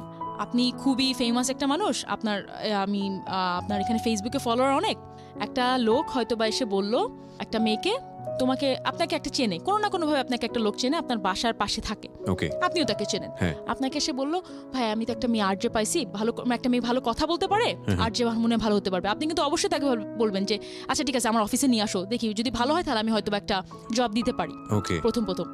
তখন লোকটা তখন মেয়েটাকে বলে, এটাকে ক্যাপিটালাইজ করে ফেলে। এটাকে ক্যাপিটালাইজ করে okay, ফেলে এরকম। ওই লোকটা কিন্তু আদেও রেডিও বা আপনার সাথে কোন ডিরেক্টলি কোনো লিংক নাই, বুঝতে পেরেছি আমি। হ্যাঁ, এইভাবে। মানে ব্রোকার হিসেবে কাজ করে, Broker লাইক দালাল হিসেবে হিসেবে কাজ কাজ করে, মাঝখানে হচ্ছে ফায়দাটা নেওয়ার চেষ্টা করে। ওকে। তখন আমি নাটকে র্যাম্পে যাওয়া স্টার্ট করলাম এই কারণে, বিকজ তখন আমাদের র্যাম্পে একটা এখনো কোরিওগ্রাফার আছে, লুনা আপু। তো মনে করেন 15টা মেয়ের মধ্যে, র্যাম্প নিয়ে মানুষের এত একটা খারাপ ধারণা, তাদের উদ্দেশ্যে বলতে চাই 15টা মেয়ের জন্য 15টা মেয়েকেই যখন কাজ করাবে বা একটা র্যাম্পের জন্য আনাবে, তখন এরকম কোনো নাই যে 15টা মেয়েকে থাকা লাগবে বা এরকম। তখন র্যাম্প থেকে আমি কোনো নোংরা অফার পাইনি। তো তখন আমার র্যাম্পে চলে আসা হয় এইভাবেই চলে আসা। ওকে। নাটকে ফার্স্টে দেখলাম, এসকেপ করলেন, দেন আপনি Escape র্যাম্পে করলাম। বেটার মনে করলেন, ওখানে গেলেন। থার্ড পার্টির জন্য আমার এসকেপ করা লাগলো। আমি থার্ড পার্টি আমার বলতে হচ্ছে, নাহলে এটা হয়তো বা শুনে অনেক হয়তো বা ভাববে কি পিয়াও মিডিয়াকে নিয়ে, বাট মিডিয়া কি এটাই কিন্তু আমি আপনাকে বলছি পুরো আমার লাইফ স্টোরি দিয়ে। ওকে। তখন র্যাম্পের হচ্ছে এরকম যে একটা কোরিওগ্রাফার থাকে মহিলা, সে যাদেরকে পছন্দ করে তাদেরকেই সে শুধু মডেল নেয়। সে লম্বা ফর্সা, সে আবার ফর্সা মেয়ে, লম্বা ফর্সা সুন্দর এরকম, না হলে সে নেয় না। তো যাই হোক আমার সাথে মিলে গেল, তখন সে আমাকে বিভিন্ন শোতে নিয়ে স্টার্ট করলো। এগেইন শোতে যখন স্টার্ট করলো, সো আমি খুব স্বাভাবিক, আমি লম্বা যেহেতু আমি অ্যাটেনশন এমনিতেই পেয়েছি ছোটবেলা থেকে। মনে করেন 5টা আমি হেঁটে যাচ্ছে, সাপোজ আমার বয়ফ্রেন্ডের মতো, আগের বয়ফ্রেন্ডের মতো কাহিনী, 3 জন বসে আছি, আমাকেই চোখে পড়েছে। লম্বা বলে হয়তো এটা একটু চোখে পড়ার মতো ছিল সবসময়। তো আমি যখন আসলাম তখন দেখলাম কি এখানে আমাকে ম্যাক্সিমাম মডেলরা দেখতে পারে না। কেন দেখতে পারে না? জেলাস ফিল করে। ইয়েস, লম্বা একটা মেয়ে, খুব লম্বা, আমি সবচেয়ে টল। আমি এতদিন জানি টল মানে দ্যাটস ইউর উইকনেস, বিকজ খুলনায় লম্বা মানে কর্নেশন স্কুলের যত আগেই সকাল 7টায় তুমি আসো না কেন মর্নিং শিফটে, তোমাকে সবার লাস্টে লাইনে দেবে। আমি যে কি কষ্টটা পেতাম আমি জানি টল মানে উইকনেস, টল মানে যে স্ট্রংগেস্ট পয়েন্ট হতে পারে, এটা আমার ধারণাতেই ছিল না। আমি চিন্তা করতাম এই মেয়েগুলো আমাকে দেখতে পারে না কেন। আর আমি সুন্দর করে কথা বলতাম, কিন্তু আমার ড্রেস আপ ওদের মতো অত ভালো ছিল না। স্বাভাবিকভাবে টাকাও নাই কেনার, খুলনা থেকে আসছি, বুঝিও না কি করা লাগবে। তখন করতো কি, এই মেয়েগুলোকে কিছু কিছু সিনিয়র মডেল ছিল, কিছু আমার সাথে বাজে বিহেভ করতো, প্লাস ওরা প্রায়োরিটি পেত। মানে ওই কোরিওগ্রাফারই করতো কি, একে শো স্টপার, একে এরকম করতে দিত। তো আমার খুব খারাপ লাগতো, ভাই আমি তো লম্বা। পরে বুঝলাম যে লম্বা মানে হচ্ছে তোমার আমার একটা স্ট্রং পয়েন্ট, প্লাস পয়েন্ট আমার, কিন্তু আমাকে আগে দেবে না, আমাকে সবসময় মাঝখানে টাচখানে দেবে, যেটাতে অ্যাটেনশন যেন না পাই। আচ্ছা, না কাছের মডেলদের সে আগে প্রায়োরিটি দিত। বাট এগুলোতে আমি খুব আপসেট হয়ে যেতাম যে কেন, মানে আমার কোন একটা প্লাস পয়েন্ট আছে, কেন আপনি আমাকে দিচ্ছেন না, কেন আপনি একটা শর্ট গার্লকে দিচ্ছেন। আমার এগুলো নিয়ে সবসময় ছিল তখন থেকে। তো আপনি দেখেন কত জায়গা থেকে আমি জাস্ট বাধা। আমার এসএসসি পরীক্ষায় বাধা, আমি যখন কলেজে আসি টাকা নাই, কলেজে আসার পরে আমার টিচার সে আমাকে থ্রেট দেয় সারাক্ষণ, আমার কিছু আমার আম্মাকে নিয়ে আসে, যেখানে থাকবো থাকার জায়গা ঠিক নাই, মডেলিং করবো, মডেলিং থেকে আমার চাচা আমাকে ধরে নিয়ে যাবে, যার মাধ্যমে করব সে বাজে প্রপোজাল দিচ্ছে। মানে আমার প্রত্যেকটা স্টেপে থার্ড পার্টির সমস্যা, মানে একটা জায়গা আমার স্মুথ ছিল না, ট্রাস্ট মি, একটা জায়গায় স্মুথ ছিল না। আমি বললাম কি এ কি, প্রত্যেকটা জায়গায় সমস্যা। তখন আমার মনে হলো আমি কি খুলনায় ঠিক ছিলাম, আমার অনেকবার মনে হচ্ছে। ফাইন, একটা কথা আছে, নেভার এভার গিভ আপ করা কোনো লাইফ না। একটা মানুষ যখন গিভ আপ করে না, সৃষ্টিকর্তা তার দিকে হাত বাড়িয়ে দেন। আমরা শুধু বিভিন্ন পরীক্ষার মধ্য দিয়ে যেতে থাকি এবং নিজেকে হালের মধ্যে ধরে রাখাটাই হচ্ছে জীবন। আজকের এই সিক্রেটস থেকে অসম্ভব ভালো কিছু পাচ্ছে বাংলাদেশ, পুরো দেশ আমি বলবো। এবং যেই পিয়াকে আপনারা দেখছেন, মডেলেরদের প্রতি আপনাদের যে, আমি বলছি সবাই না, আমাদের সোসাইটির কিছু নেগেটিভ পারসেপশন আছে, কিংবা অ্যাক্ট্রেসদের প্রতিও আছে, মিডিয়ার প্রতি আছে ইন জেনারেলি। এই মানুষগুলো কতটা ফাইট করে একটা জায়গায় নিজেকে স্টাবলিশ করে, এরকম পিয়ার মতো হয়তো অনেক পিয়াই আছেন এই জগতে। তাদেরকে যদি আমরা প্রপারলি জানতে পারি, তাহলে তাদের প্রতি আমাদের রেসপেক্টই আসে। সো সেই কাজটি আমরা করছি সিক্রেটস থেকে, এবং আমরা খুব প্রাউডলি বলছি যে বাংলাদেশের টপ মোস্ট পপুলার মডেলদের একজন হচ্ছেন পিয়া জান্নাতুল ইন রিসেন্ট টাইম। এবং বাংলাদেশ থেকে একজন মাত্র মডেল এই প্রথম ভোগ ম্যাগাজিনের কাভারে এসছে, আমরা যদি ভুল না করে থাকি। এটাই কারেক্ট, পিয়া একটু আগে বলছিল, এবং সেটা আমাদের প্রাউড করার জায়গা, আমাদের অহংকার করবার জায়গা। এছাড়াও পিয়ার আরও অনেক বেশি অর্জন আছে, সেগুলো নিয়েও আমরা কথা বলবো। ছোট্ট একটা বিরতির পর, মাত্র 2 মিনিটের বিরতি। ওনাকে দেখার জন্য আসতে পারেন আমাদের ফেসবুক পেজে। ফেসবুকের ঠিকানা www.facebook.com/iloveDhakaFM। আমি আবারও বলছি www.facebook.com/iloveDhakaFM। ইউটিউব থেকে পুরো অনুষ্ঠানটি আপনারা ডাউনলোড করতে পারেন। আমাদের ইউটিউবের ঠিকানা www.youtube.com/DFM904। আমি আবারও বলছি DFM904। প্লিজ সাবস্ক্রাইব বাটনে ক্লিক করে ডান পাশের যে বেলটা আছে নোটিফিকেশন, ওটা অন করে দেবেন। ফিরে আসছি মাত্র 2 মিনিট পর। Secrets. Something beyond entertainment.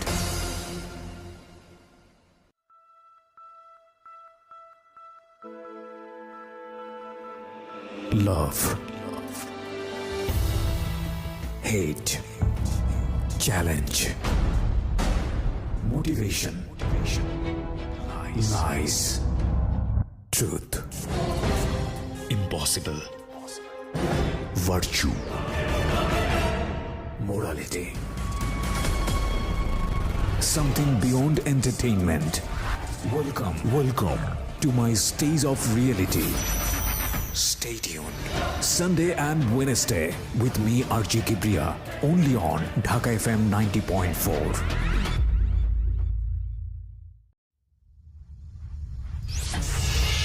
Secrets. Something beyond entertainment. প্রিয় শ্রোতা, আরও একবার আমন্ত্রণ জানাচ্ছি।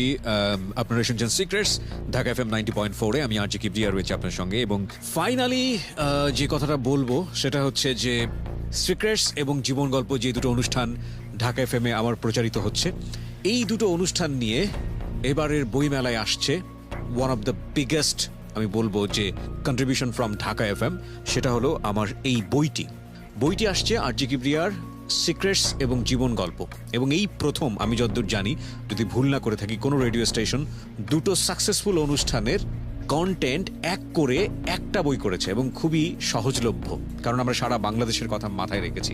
এই দুটো অনুষ্ঠানের এখন পর্যন্ত প্রচারিত সবচাইতে ভালো রেসপন্স পাওয়া গল্পগুলো নিয়ে আমাদের এই বইটি বাজারে আসছে। বইটি বাজারে এনেছে বর্ণপ্রকাশ। এই বইটি আপনি ঘরে বসেই সংগ্রহ করতে পারেন, যেহেতু পুরো বাংলাদেশ জুড়েই ঢাকা FM শোনা যায়, আমরা পুরো বাংলাদেশের কথা মাথায় রেখেই সুবিধাটা আপনাকে দিচ্ছি। ঘরে বসে আপনি বইটি সংগ্রহ করতে পারবেন। বইয়ের মূল্য ধরা হয়েছে মাত্র 200 টাকা। ওকে, আমি আবারও বলছি, আপনি যদি ঘরে বসে বইটি সংগ্রহ করতে চান তাহলে ফোন দেবেন এই নাম্বারে 0963871771।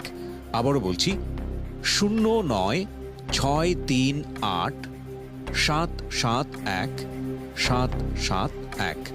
আর একবার বলছি 09638771771। নাম্বার যদি লিখতে না পারেন, টেনশন করার কোনো কারণ নেই, একটু পরে আমি আবারও এন্ডোর্স করছি। ওকে, যে জায়গাটায় আমরা ছিলাম, যে ফারুকের সঙ্গে আপনার পরিচয় হচ্ছে, ফারুক ভাই বলবো আমি আমার জায়গা থেকে।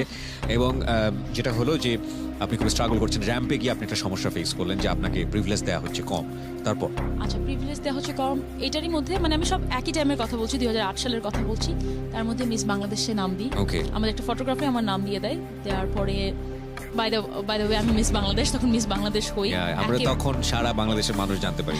তখন একেবারেই অসম্ভব একটা জিনিস আমার কাছে মনে হয়েছিল, যে আপনি বুঝছেন এত স্ট্রাগলের পরে যে মিস বাংলাদেশ কিভাবে হলাম, এবং এই মিস বাংলাদেশের মধ্যেও সমস্যা আছে। আমি যখন আসি, হয় না, আপনি লাস্টের এপিসোডে এসে আপনি গেস করতে পারবেন প্রত্যেকটা ইয়েতে কে ফার্স্ট সেকেন্ড থার্ডের মধ্যে থাকতে পারে। আমি আরো কতগুলো কন্টেস্টে গিয়েছি, তো ওখান থেকে বোঝা যায়, মানুষ ধরে ফেলে। তো মিস বাংলাদেশে যখন লাস্টে এসে বোঝা যায় কে হতে পারে, ফার্স্ট সেকেন্ড থার্ডের মধ্যে কে থাকতে পারে। তো আমাদের একটা কন্টেস্টেন্ট ছিল, পার্টিসিপেন্ট ছিল, সে আমার থেকে ছোট ছিল, সে মেয়েটার পাশে আরো কম ছিল, তখন মনে হয় 13-14 হবে, বাট একটু লম্বা চওড়া ছিল বলে ওকে একটু মনে হতো বড়। তখন মেয়েটাকে খুব নাম করা একটা ফুটবলারের মেয়ে, তার মা তো তাকে মানাবে, মিস বাংলাদেশ তাকে মানাই ছাড়বে। কিছু হলে আমার মনে আছে, আমি এতটুকু বাড়িয়ে বলছি না, আমাদের যখন মেকআপ রুম ছিল, মেকআপ রুমে এসে মহিলা আমার সাথে ঝগড়া করা স্টার্ট করলো, মানে যা তা কথা, এই তুমি বলে এটা করছো, তুমি বলে এটা করছো, তোমার মেকআপ এটা ছিল, এরকম কেন করছো, তোমার তো এরকম করার কথা না। আমার মনে আছে যে মেকআপের যে আন্টিটা ছিল, আরশি পার্লারের একটা আন্টি ছিল, আন্টি আমাকে বলে কি যে তুমি একেবারে কান বানা, আমার চোখ থেকে আবার পানি পড়ছিল, তুমি কান বানা, মানে উনি না তখন একটু পরে যে আমার কোশ্চেন অ্যান্সার রাউন্ড ও ওকে, জাস্ট আমাকে মেন্টালি হ্যারাস ডাউন করার চেষ্টা okay. করছিল যে ও যেন না পারে এভাবে করতে। আমাকে বুঝাচ্ছে তুমি একেবারে এরকম করো না, উনি কিন্তু তোমাকে এরকমের জন্য চেষ্টা করছে। বলকে যে আমরা তো জানি কে হবে, আর তুমি তো হচ্ছই না, তুমি আবার এত সাজগোজ করে কি হবে, মানে সারাক্ষণ কথা বলে যাচ্ছে এরকম উল্টাপাল্টা কথা। তো যাই হোক না কেন, এরকম কিছু এখানেও এরকম ঝামেলা ছিল, বললাম কি এই ঝামেলাটা ছিল। যখন আমি মিস বাংলাদেশ হই, আমার তো ধারণাতেই নাই, বিকজ আমি ভেবেই নিছি উনি আমাকে যেহেতু বলে ফেলছে যে আমি হব না, অন্য কোনো কেউ হবে। আমি তখন স্টেজে আমি কি খুশি হব, আমি যেহেতু আমি খুব স্বাধীন চেতা, আবার খুব বেশি কথা বলি, আমি তখন বললাম যে আমাকে একজন বলেছিল যে আমি হয় না মিস বাংলাদেশ হওয়ার পরে তুমি কিছু বলো, তোমার অনুভূতি ব্যক্ত করো। তখন আমি বলেছিলাম যে আমাকে একটু আগে একজন বলেছে আমি হতে পারবো না, তার উদ্দেশ্যে বলতে চাই যে আমি মিস বাংলাদেশ নাও। সো আমার প্রথম কথাটা এরকম ছিল। এই সাকসেসের আমার মনে হয় প্রথম সাকসেস আমি এটা দিয়ে পাওয়া স্টার্ট করি, তারপর আমি বিভিন্ন র্যাম্পে যাই। চিন্তা করেন আমি মিস বাংলাদেশ হয়ে গিয়েছি, তারপরেও আমার এত প্রবলেম, আমাকে উল্টাপাল্টা কথা বা আমাকে কোরিওগ্রাফার লাইমলাইটে আনবে না, মডেলরা উল্টাপাল্টা বিহেভ করছে, তারপরেও এত সমস্যা। আচ্ছা মিস বাংলাদেশের সাকসেস না, সাকসেসের জাস্ট ট্রাবলের শুরু, মেন ট্রাবলের শুরু। এতদিন ট্রাবল দেখেছি ঘরের মধ্যে, আমার বাবা, আমার ফ্যামিলির মধ্যে, বাইরের জগৎ যে কত খারাপ হতে পারে এটা আসলে ধারণা করার মতো ছিল না। তখন কাজ করা স্টার্ট করি, কিছু কিছু মডেলের সাথে আমার মনে আছে সিনিয়র মডেলের সাথে বেশি কথা বলা যায় না, উল্টাপাল্টা কথা বলে বসে, আমি তো ঝগড়া লেগে যেত আমার সাথে, কারণ আমি যতক্ষণ ভেবেছি যে আমি রং না, আমি কোথাও থামিনি। আমাকে যখন মনে হয়েছে যে আমার এই জায়গাটা করা উচিত হবে না, আমি নিজে সরে আসছি। আমার মনে আছে যখন আমি আরেকটু আমার পাস্টে যাই, যখন আমি এসএসসি পরীক্ষা ক্লাস 9-10-এ পড়ি, আমার একটা কাজিন ছিল, সে বাসা থেকে পালায় যায় একটা ছেলের সাথে, আমার সাথেই পড়তো, কিন্তু বাসা থেকে পালায় যায় একটা ছেলের সাথে। তখন আমাকে আমার বয়ফ্রেন্ডটা বলে চল আমরাও পালাই, যে আমার কাছে 1 লাখ টাকা আছে। আমি বললাম কি আমরা 1 লাখ টাকা নিয়ে কয়দিন থাকবো, তারপরে কি করবো? বলে তারপরটা পরে দেখা যাবে। বলে কি না পরেরটা কি হবে, তাহলে আপনার কলেজ কি হবে, আমার কলেজ কি হবে? বলে কি না ওটা হয়ে যাবে। বলে না আমার তো এসএসসি পরীক্ষাও সামনে, তখন তো পড়তে পারবো না অনেকদিন। মানে আমি না ছোটবেলা থেকে তো প্র্যাকটিক্যাল, আমি পরেরটা চিন্তা করছি না। আচ্ছা ঠিক আছে পালানোর পরেরটা কি হবে। তখন আমি আর কিন্তু পালাইনি, কারণ আমার কথা হচ্ছে যখন আমি দেখেছি যে এটা প্র্যাকটিক্যালি আমার জন্য ঠিক হবে না, প্লাস আমার আব্বা আম্মা কি করবে, আব্বা আম্মার ঝামেলা হবে, বিকজ ওই ছেলেটাও আমাকে এই কারণে বলছিল যে তোমার ফ্যামিলি থেকে তোমার এত প্রবলেম হচ্ছে, তুমি চলে আসো।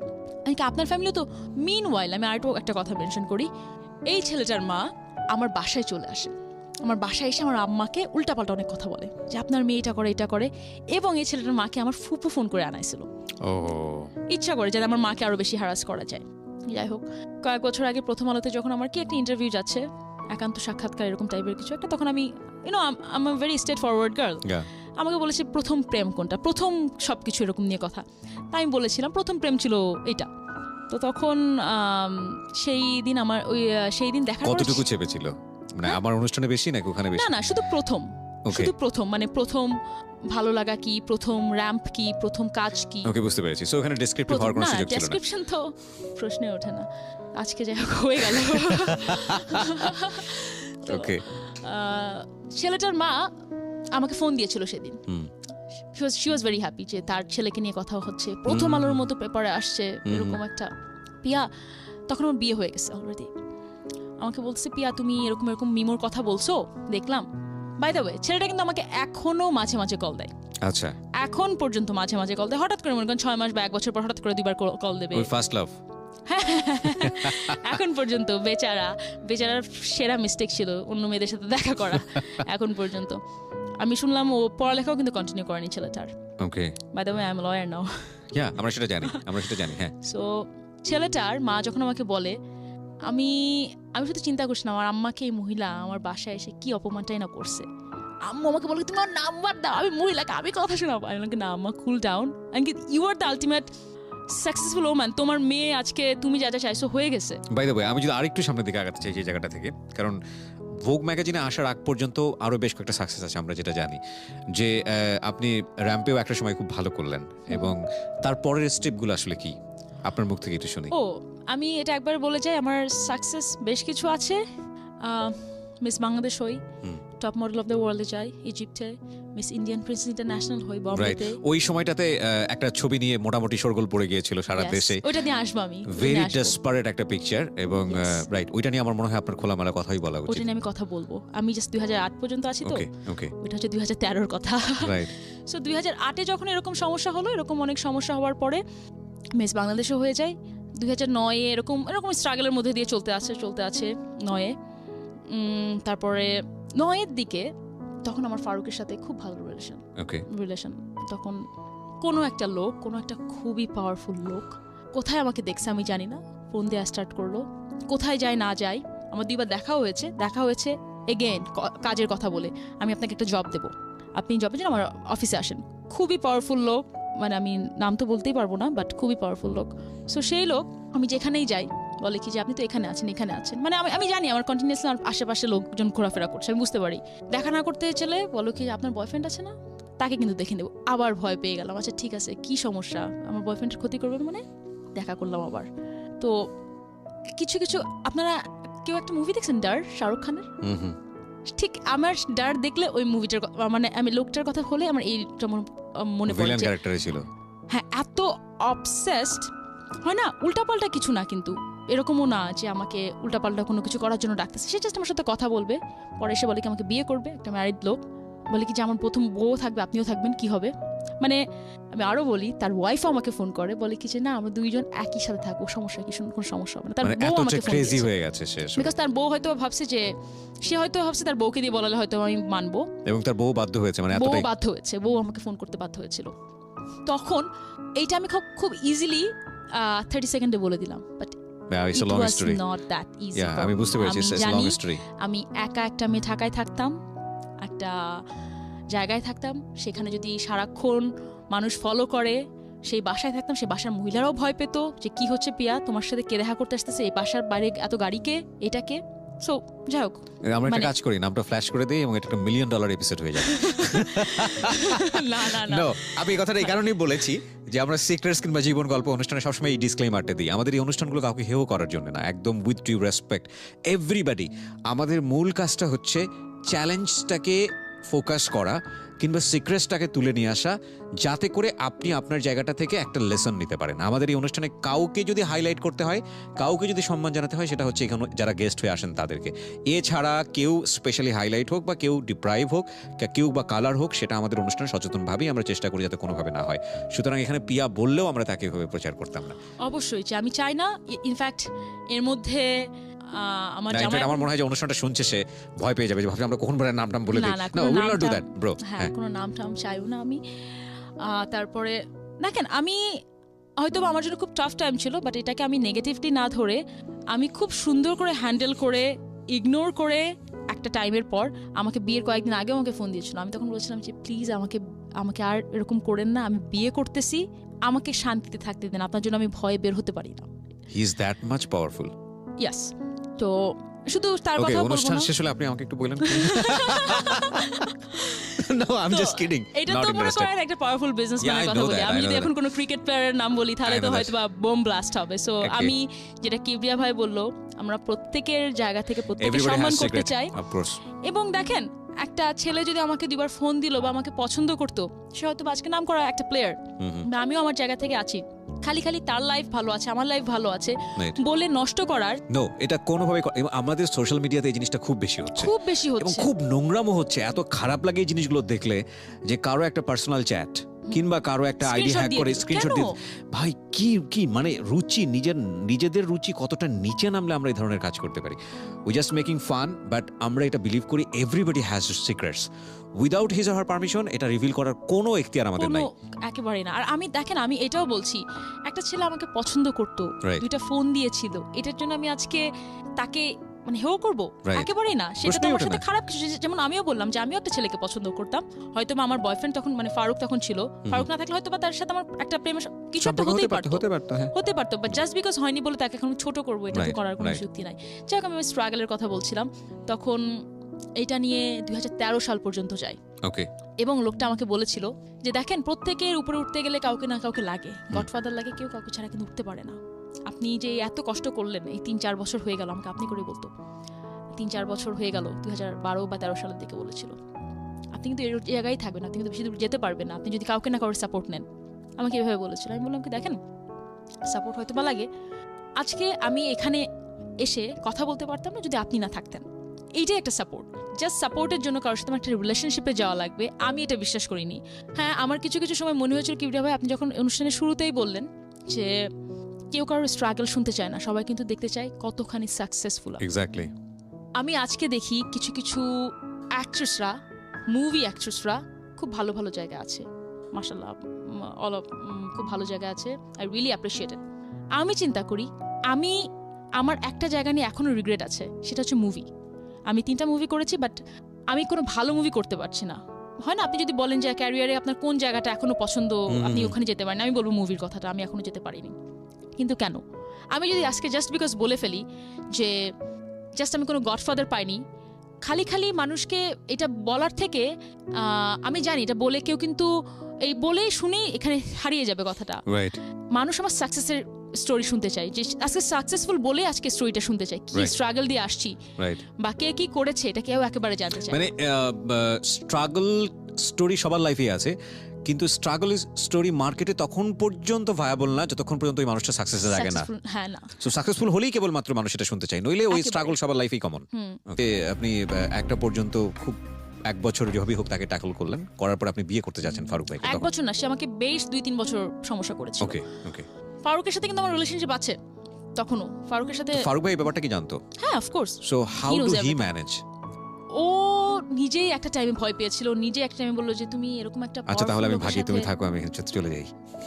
না না না না না, ওরকম না। ও আমাকে বললো কি, বিকজ দেখেন আমরা তো খুব প্র্যাকটিক্যাল, আমার হাজবেন্ড ওয়াইফ দুইজনই খুব প্র্যাকটিক্যাল। ও বললো কি যে তুমি খুব সাহসী আমরা জানি, বাট তুমি কতখানি ট্যাকল দিতে পারবা? এই Exactly. লোকটাকে তুমি অনেক কিছু করে আসছো, তুমি মিমোকে মেরে আসছো, আর এই লোকের সাথে ঝগড়া করবা, that's not the same thing. আমি বললাম না, আমার ট্রাবল শুরুই হয়েছে যখন আমি It's a movie. It's a movie. It's a Hollywood movie.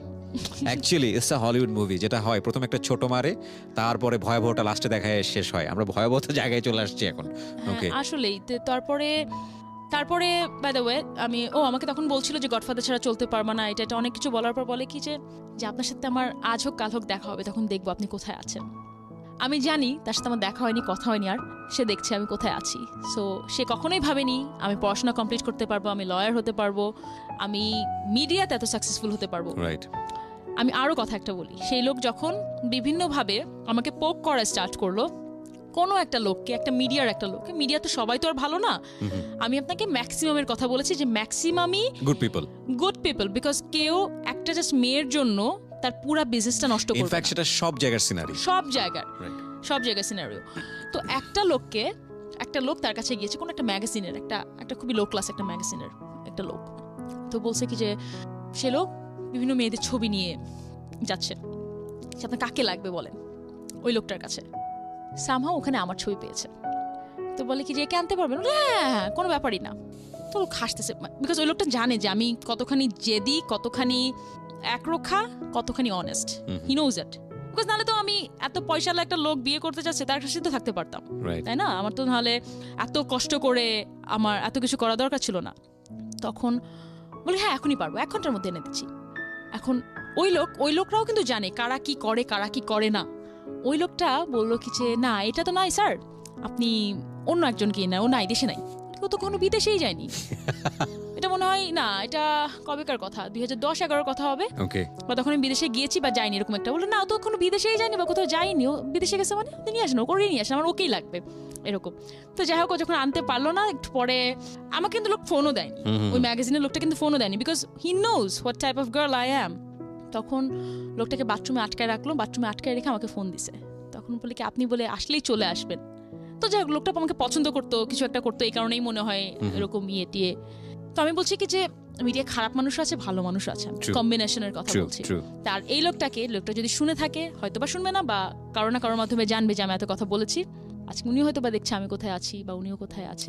সেটাই হয়, মানে চাঁদ আকাশে উঠলে সেটা সবাই দেখে। সো এটা নিয়ে এখন কিছু বলার নাই, বাট আমি ওই যে জায়গাটায় জানতে চাই, মানে বিকজ আপনি যেটা বলছিলেন যে মিশরে যে কম্পিটিশনটা ছিল আপনার, মিশর, রাইট? এবং একটা ছবি সারা দেশে মোটামুটি একটা আলোচনা সমালোচনার ঝড় তুলেছে, এবং এটা ভেরি ডেয়ারফুল পিকচার, অফকোর্স। আমি এবার বলি 2013 সালে আমি প্রথম যাই হচ্ছে, 2011 সালেও আমি যাই, সেটা হচ্ছে আপনার সাউথ কোরিয়াতে ওয়ার্ল্ড মিস ইউনিভার্সিটি সাউথ কোরিয়াতে একটা কন্টেস্ট হয়েছিল। তারপর এখানে অনেক ঝামেলা, ভিসা পায় না, এই পায় না, ওই পায় না, অনেক ঝামেলা করে কষ্ট করে গিয়েছি। তারপরে এসে 2013 সালে, আচ্ছা বাই দ্য ওয়ে আমি বলে রাখতে চাই, এই যে যত আমি কন্টেস্টে গিয়েছি কোথাও আমার 1 টাকা খরচ হয়নি। প্রত্যেকটা জায়গায় তারাই আমাকে প্লেন ফেয়ার দিয়ে, তারা আমাকে অ্যাকোমোডেশন তো ওরাই দেবে অবভিয়াসলি, সবকিছু দিয়ে কিন্তু তারা নিয়ে গিয়েছে। বিকজ আমার 4-5 বছর আগেও এত সামর্থ্য ছিল না যে আমি বিদেশে যে এটা করব ওইটা করব। প্রত্যেকবার তারাই আমাকে দিয়েছে। ইনফ্যাক্ট ম্যাক্সিমাম আপনি যদি বড় বড় কম্পিটিশনে যান আপনারা জানবেন, যারা একটু হলেও জেনে থাকবেন যে তারাই সবকিছু প্রোভাইড করে। 2013 সালে আমি যাই প্রথমে মিস ইন্ডিয়ান প্রেস ইন্টারন্যাশনালে, সেটা হলো বম্বেতে। বিভিন্ন সিটিতে ঘোরায় টোরায়, তারপরে বম্বেতে লাস্টে হয়েছিল, 21 দিন না 22 দিন ব্যাপী ছিল। তো ওইটাতে আমি উইনার হই। অনেক দেশ থেকে কন্টেস্টরা ছিল, সেখানেও ঝামেলা। মিস একটা বাংলাদেশ থেকে একটা মেয়ে আসছে, ও কি করতে পারবে? প্রথমে তো নজরেই দিল না আমাকে কেউ, বলে এত ছোট একটা জায়গা থেকে একটা মেয়ে আসছে, সে কি করতে পারবে? তখন ওখানেও ভাবলো যে কয়েকজনের মধ্যে যে একটা নেদারল্যান্ডের একটা মেয়ে ছিল, সবাই ভাবছিল কি যে ওই মেয়েটা হয়তো বা উইনার হবে। যাই হোক, ওটা না হয়ে সব সুবিয়ে হয়ে আমি উইনার হয়ে গেলাম। তো ওখানে খুব ঝামেলা, ওখানে বেশ কিছু এরকম ঝামেলা হয়েছিল যে ওই মিস বাংলাদেশের মতো যে এ উইনার হবে, তখন এসে এর মাদার এজেন্সি এসে কথা বলে। আমার পক্ষ থেকে তো কেউ নাই, আমি ছাড়া। ইন্ডিয়াতে যখন গিয়েছি আমি একাই ছিলাম, প্রত্যেকের মাদার এজেন্সি, প্রত্যেকের প্যারেন্টসরা ছিল আমাদের ফিনালেতে। তারপরে যে ফার্স্ট হবে তাকে মিশরে পাঠানো হবে top model of the world এর জন্য, যেটা মডেল কন্টেস্টের মধ্যে 1 নম্বর কন্টেস্ট, এবং যেটা নিয়ে মোটামুটি সারা দেশেই একটা ঝড় বয়ে গিয়েছিল যে ছবিটা নিয়ে। ডেফিনেটলি পিআর জায়গা থেকে অত্যন্ত সাহসী একটা ছবি বাংলাদেশের সোসাইটাল কন্টেস্ট থেকে। এবং অফকোর্স সিক্রেটসের আজকের যে এপিসোডটা, সেটা অত্যন্ত সাহসী একটা এপিসোড, কোনো সন্দেহ নেই। জি, মিশর। তখন ফার্স্ট যে হবে তাকে পাঠাবে top model of the world ইজিপ্টে। এটা কিন্তু ইউরোপিয়ান একটা অর্গানাইজার, ইজিপ্ট জাস্ট একটা ভেন্যু ছিল। তো ওখানে পাঠানোর পরে আমি যে ইন্ডিয়াতে যে কন্টেস্টে জিতি, ওখানেও একটা প্রত্যেকটা কন্টেস্টে বিউটি কন্টেস্টের পার্ট থাকে, বিকিনি পার্ট। তো আমি ওখানে বললাম যে দেখো, এর আগে কি আপনাকে এই বিকিনিটা পড়তে হয়নি? এর আগে না, মিস বাংলাদেশ আমাকে পড়তে হয়নি। Okay, so for the first time আপনি এটা পড়তে যাচ্ছেন? ওকে, পড়তে যাচ্ছি। তো ইন্ডিয়াতে আমাকে বললো যে দেখো তুমি ঠিক আছে, তুমি পড়তে চাচ্ছ না, ইটস ওকে। তখন আমরা কভার টাভার করে অনেকভাবে অন্যভাবে শুট করলাম। কিন্তু আমি ইজিপ্টে যখন গেলাম তখন ওরা বলে কিছু না, পড়বা না, মানে ইউ সাইন দ্য কন্ট্রাক্ট। আর ওদের তো মাথায় নাই, ইউরোপিয়ানদের তো মাথায় থাকে না মানে কি, মানে তুমি কি মিন করতে যাচ্ছ, ওরা বোঝেইনি ব্যাপার আমার কথাটা।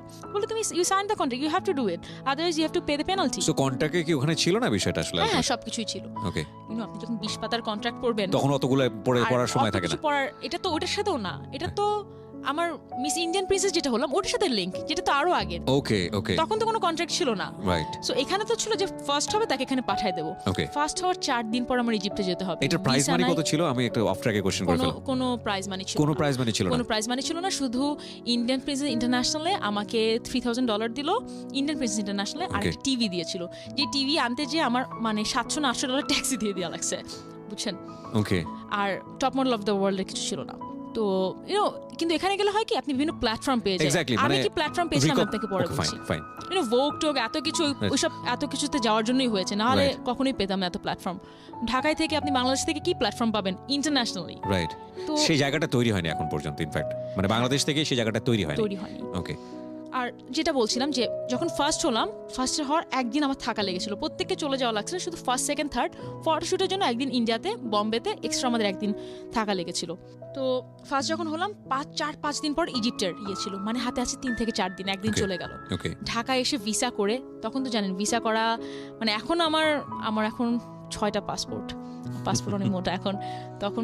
তখন পর্যন্ত 2000 আমি সব ম্যাক্সিমাম ট্রাভেল করেছি 2013 থেকে এই পর্যন্ত, এই 4-5 বছরে সবচেয়ে বেশি। Lot of countries, right? Yeah, 40 countries 4 বছরে। ইয়েস, আমার 4 বছরে 6টা পাসপোর্ট। সো যাই হোক, so this is the success man, definitely it's a huge success. হ্যাঁ, যে গল্পে ছিলাম।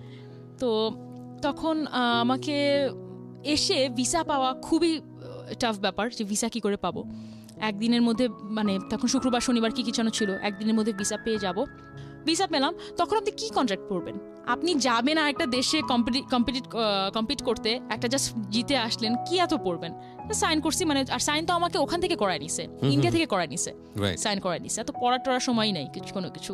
তখন আমার আবার এদের মধ্যে কিন্তু এত কিছুর মধ্যে আমার একটা মাদার এজেন্সি ছিল। মাদার এজেন্সির সাথে আমার পরিচয় হয়েছিল যারা আমাকে ইন্ডিয়াতে পাঠিয়েছিল, যার সাথে আমার পরিচয় হচ্ছে 2011-এ ওকে সাউথ কোরিয়াতে যখন গিয়েছিলাম, ওকে তখন তার সাথে আমার পরিচয়। একটা মহিলা, একটা স্লোভাকিয়ান আর ইটালিয়ান, ওরা ওদের এজেন্সি আছে ওখানে। ওকে সো আমার মাদার এজেন্সি কিন্তু ইটালিয়ান স্লোভাক থেকে। ওকে সো ওরা আমাকে বিদেশে যত কাজে যায় ম্যাক্সিমাম কাজে ওরা আমাকে পাঠায়। আচ্ছা তো ওরা সবকিছু করে পাঠিয়ে দিয়েছে। এখন বিকি রাউন্ড রাউন্ড কি, তা আমি চিন্তা করলাম কাছে ঠিক আছে আমি একটা ছবি দেবো না, এই বাংলাদেশের মানুষ এত তো ইন্ডিয়া হলে তাও ওরা খুঁজে টুজে বের করবে, ইজিপ্টের কোথায় কোন বিয়ে হচ্ছে এত খুঁজে টুজে বের করতে পারবে না।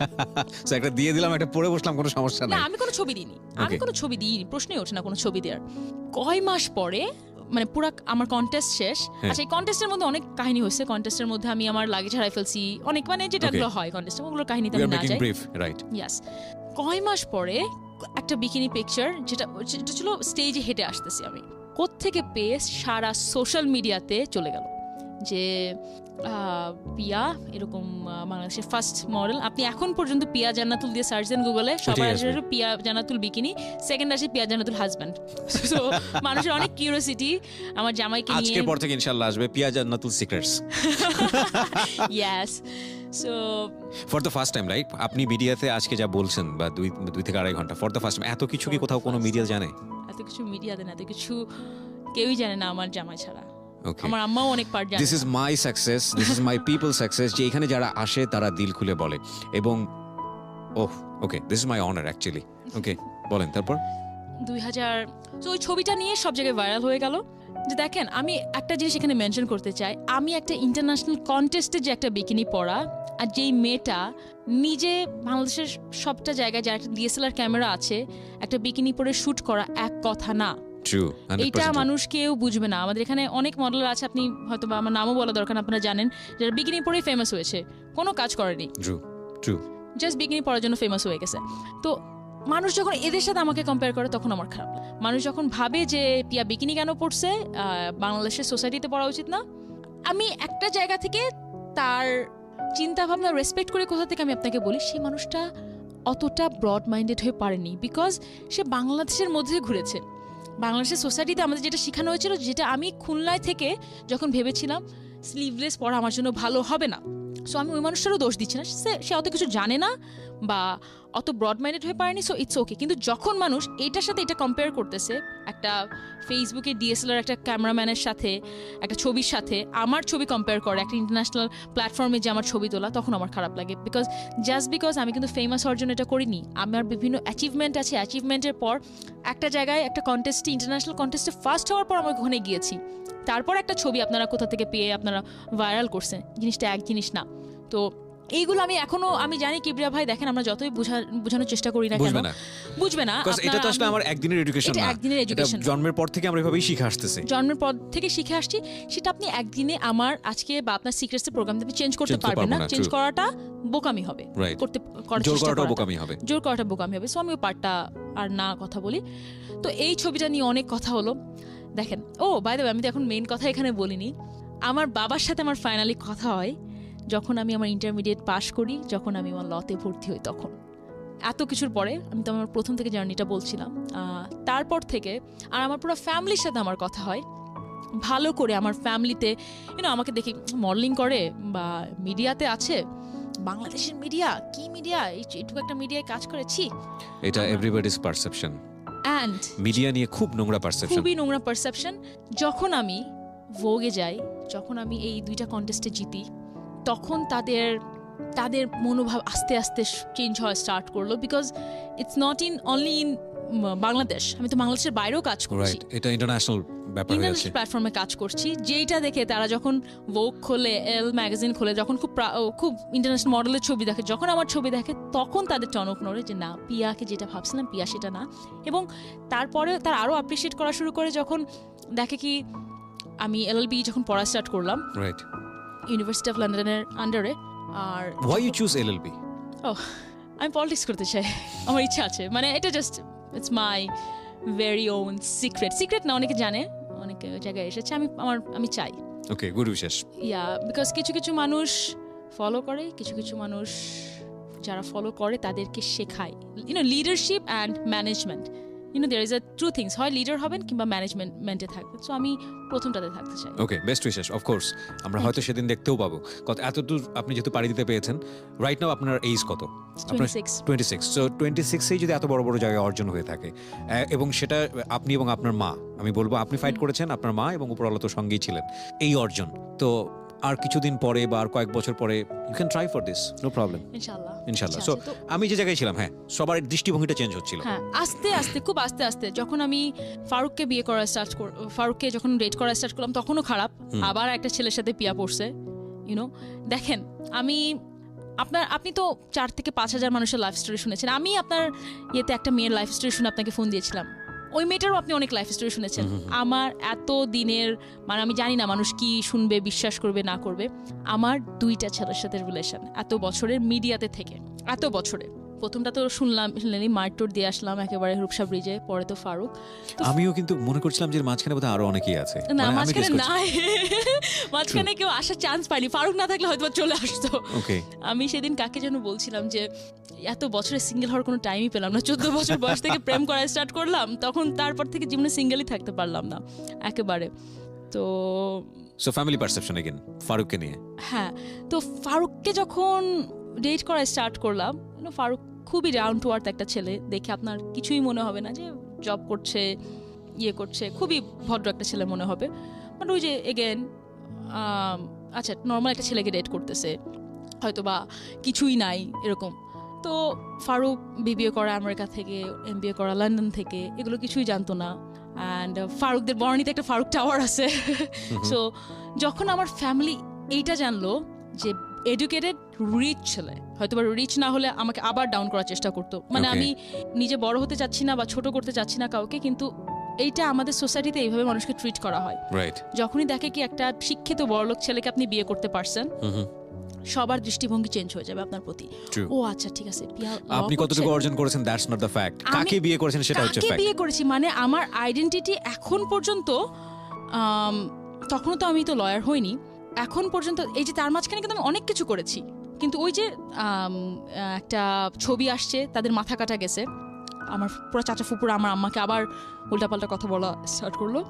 কিন্তু যখন ফারুককে বিয়ে করি আমি, আর আলহামদুলিল্লাহ আমি আমার বিয়ে খুব বড় করে করছি, খুব মানে আমার আত্মীয় স্বজনদের মিলে করছি, তখন তাদের আবার টনক নড়লো। ও আচ্ছা, পিয়া, মানে তারা আশাই করেনি, তারা ভাবছে যে খুলনা থেকে আসছি ঢাকায়, কোনো হয়তো বা ড্রাগ অ্যাডিক্টেড হয়ে যাব, বা আমি পড়াশোনা তো করবোই না, এই মডেলিংয়ে থেকে একেবারে আমার জীবন ঝরঝরে হয়ে যাবে, আমি যে আমার লাইফ এতখানি গুছায় নিয়ে আসতে পারবো একেবারেই ভাবিনি। এই কারণে আমি আবারও বলছি যে দেখেন, আমি সবসময় একটা জিনিসে খুব ডিটারমাইন্ড ছিলাম, পড়াশোনাটা ছাড়া যাবে না। পড়াশোনাটা আপনি যদি কিছু না করেন, আপনি যদি হাউস ওয়াইফ হিসেবেও থাকতে চান, পড়াশোনাটা আপনার লাগবে লাইফের প্রত্যেকটা ক্ষেত্রে। তো ওইটা আমার একটা ভালো ডিসিশন ছিল। ডিসিশন নেওয়ার পরে যাই হোক, আমি তো অনেক দূরই বলে ফেললাম। না, ফাইনালি কি দাঁড়াইছে এখন? যদি আপনার আজকের দিনটা নিয়ে কথা বলি, you are most busiest model in Bangladesh, because 4 বছরে 40টা দেশ ঘোরা, 6টা পাসপোর্ট এখন হাতে, এটা জানানো বিষয় না। You are leading very good সংসার লাইফ, যেটাই বলি না কেন, you are happy girl in that sense. এবং ফ্যামিলি থেকে বাবা মা বা আত্মীয় স্বজনের জায়গা থেকে কি রেসপেক্ট, অনার বা ভালোবাসাটা কি আগের জায়গায় এসছে, নাকি ওখানেও এখনো সমস্যা আছে? না, এখন পুরা চেঞ্জ। মনে করেন আমি যখন যাই, আমাকে মানুষ আলাদাভাবে ইনভাইট করে, প্লিজ পিয়া এই প্রোগ্রামটাতে এসো, বিকজ আমি গেলে একটা প্রোগ্রামে মানুষ ছবি তুলতে আসে বা আলাদাভাবে দেখে, ও আচ্ছা ওটা আপনার কি হয়, ওটা আমার ভাইয়ের মেয়ে, ওটা আমার বোনের মেয়ে, এইভাবে যখন পরিচয় দিতে এখন ভালোবাসে। ও কিন্তু লয়ারও, ও ডক্টর কামাল হোসেনের এখানে, কামাল হোসেন অ্যাসোসিয়েট, হ্যাঁ অ্যাসোসিয়েট, ওখানে আমি স্যার ওখানে ছিলাম, ইন্টার্ন ওখান থেকেই করেছি। তো এখন এইভাবে মানুষ পরিচয় করায়, বাট এখন আপনি বিশ্বাস করবেন না কিভাবে শুরু করে। আমাকে যখন পরিচয় করায় দেয়, ও লয়ার, ডক্টর কামাল হোসেনের ওখানে ছিল, ও বাই দ্য ওয়ে ও কিন্তু আবার মিস বাংলাদেশও, বুঝছো, মিডিয়াতে কিন্তু অনেক না মডেলিং করে অনেক, মানে আমি কিন্তু একবারের জন্য আপনাকে ওসব পরিচয় করিনি, আমি আপনাকে মডেল হিসেবে পরিচয় করাইছি আমাদের অনুষ্ঠানে। আই নো, মানে এখন পর্যন্ত জানে যে মডেল বললে মানুষের আকর্ষণটা বাড়বে, এই কারণেই বলে। এক্স্যাক্টলি। এখন পর্যন্ত আমার মনে হয় কি তারা ছোট করেই ভাবে, আমার মনে হয়, মানে যেভাবে কথা বলে। কিন্তু জাস্ট বিকজ আমি লয়ার হয়ে গিয়েছি বা ভালো একটা ফ্যামিলিতে বিয়ে হয়েছে বলে সবকিছু চিন্তা ধারণা, ধ্যান চেতনা বদলাই গেছে।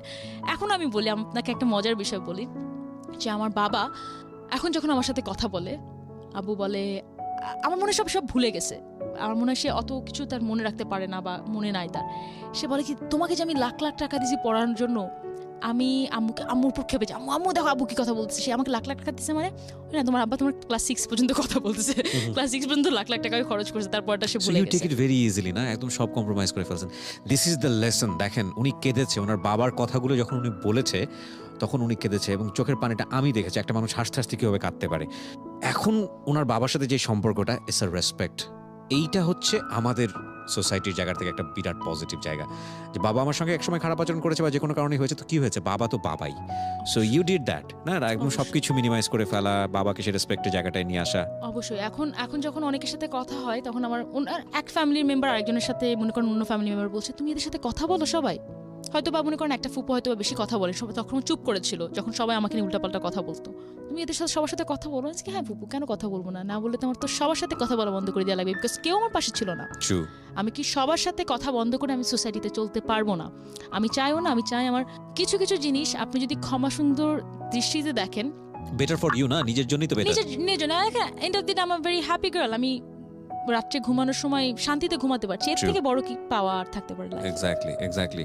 পিয়া, আমার জায়গা থেকে কি বলবো, আমি খুবই অনার। আমি নার্ভাস ছিলাম, একদম এরকম শুরুতে বলি নাই যে আমি পিয়াকে ইন্টারভিউ করতে যাচ্ছি, বাট আমার একটা পারসিভনেস গ্রো করেছে মানুষের সঙ্গে মিশে মিশে, যে আমি সামহাও ফেস দেখলে বুঝতে পারি যে দিস বয় আর this girl has very different kind of story.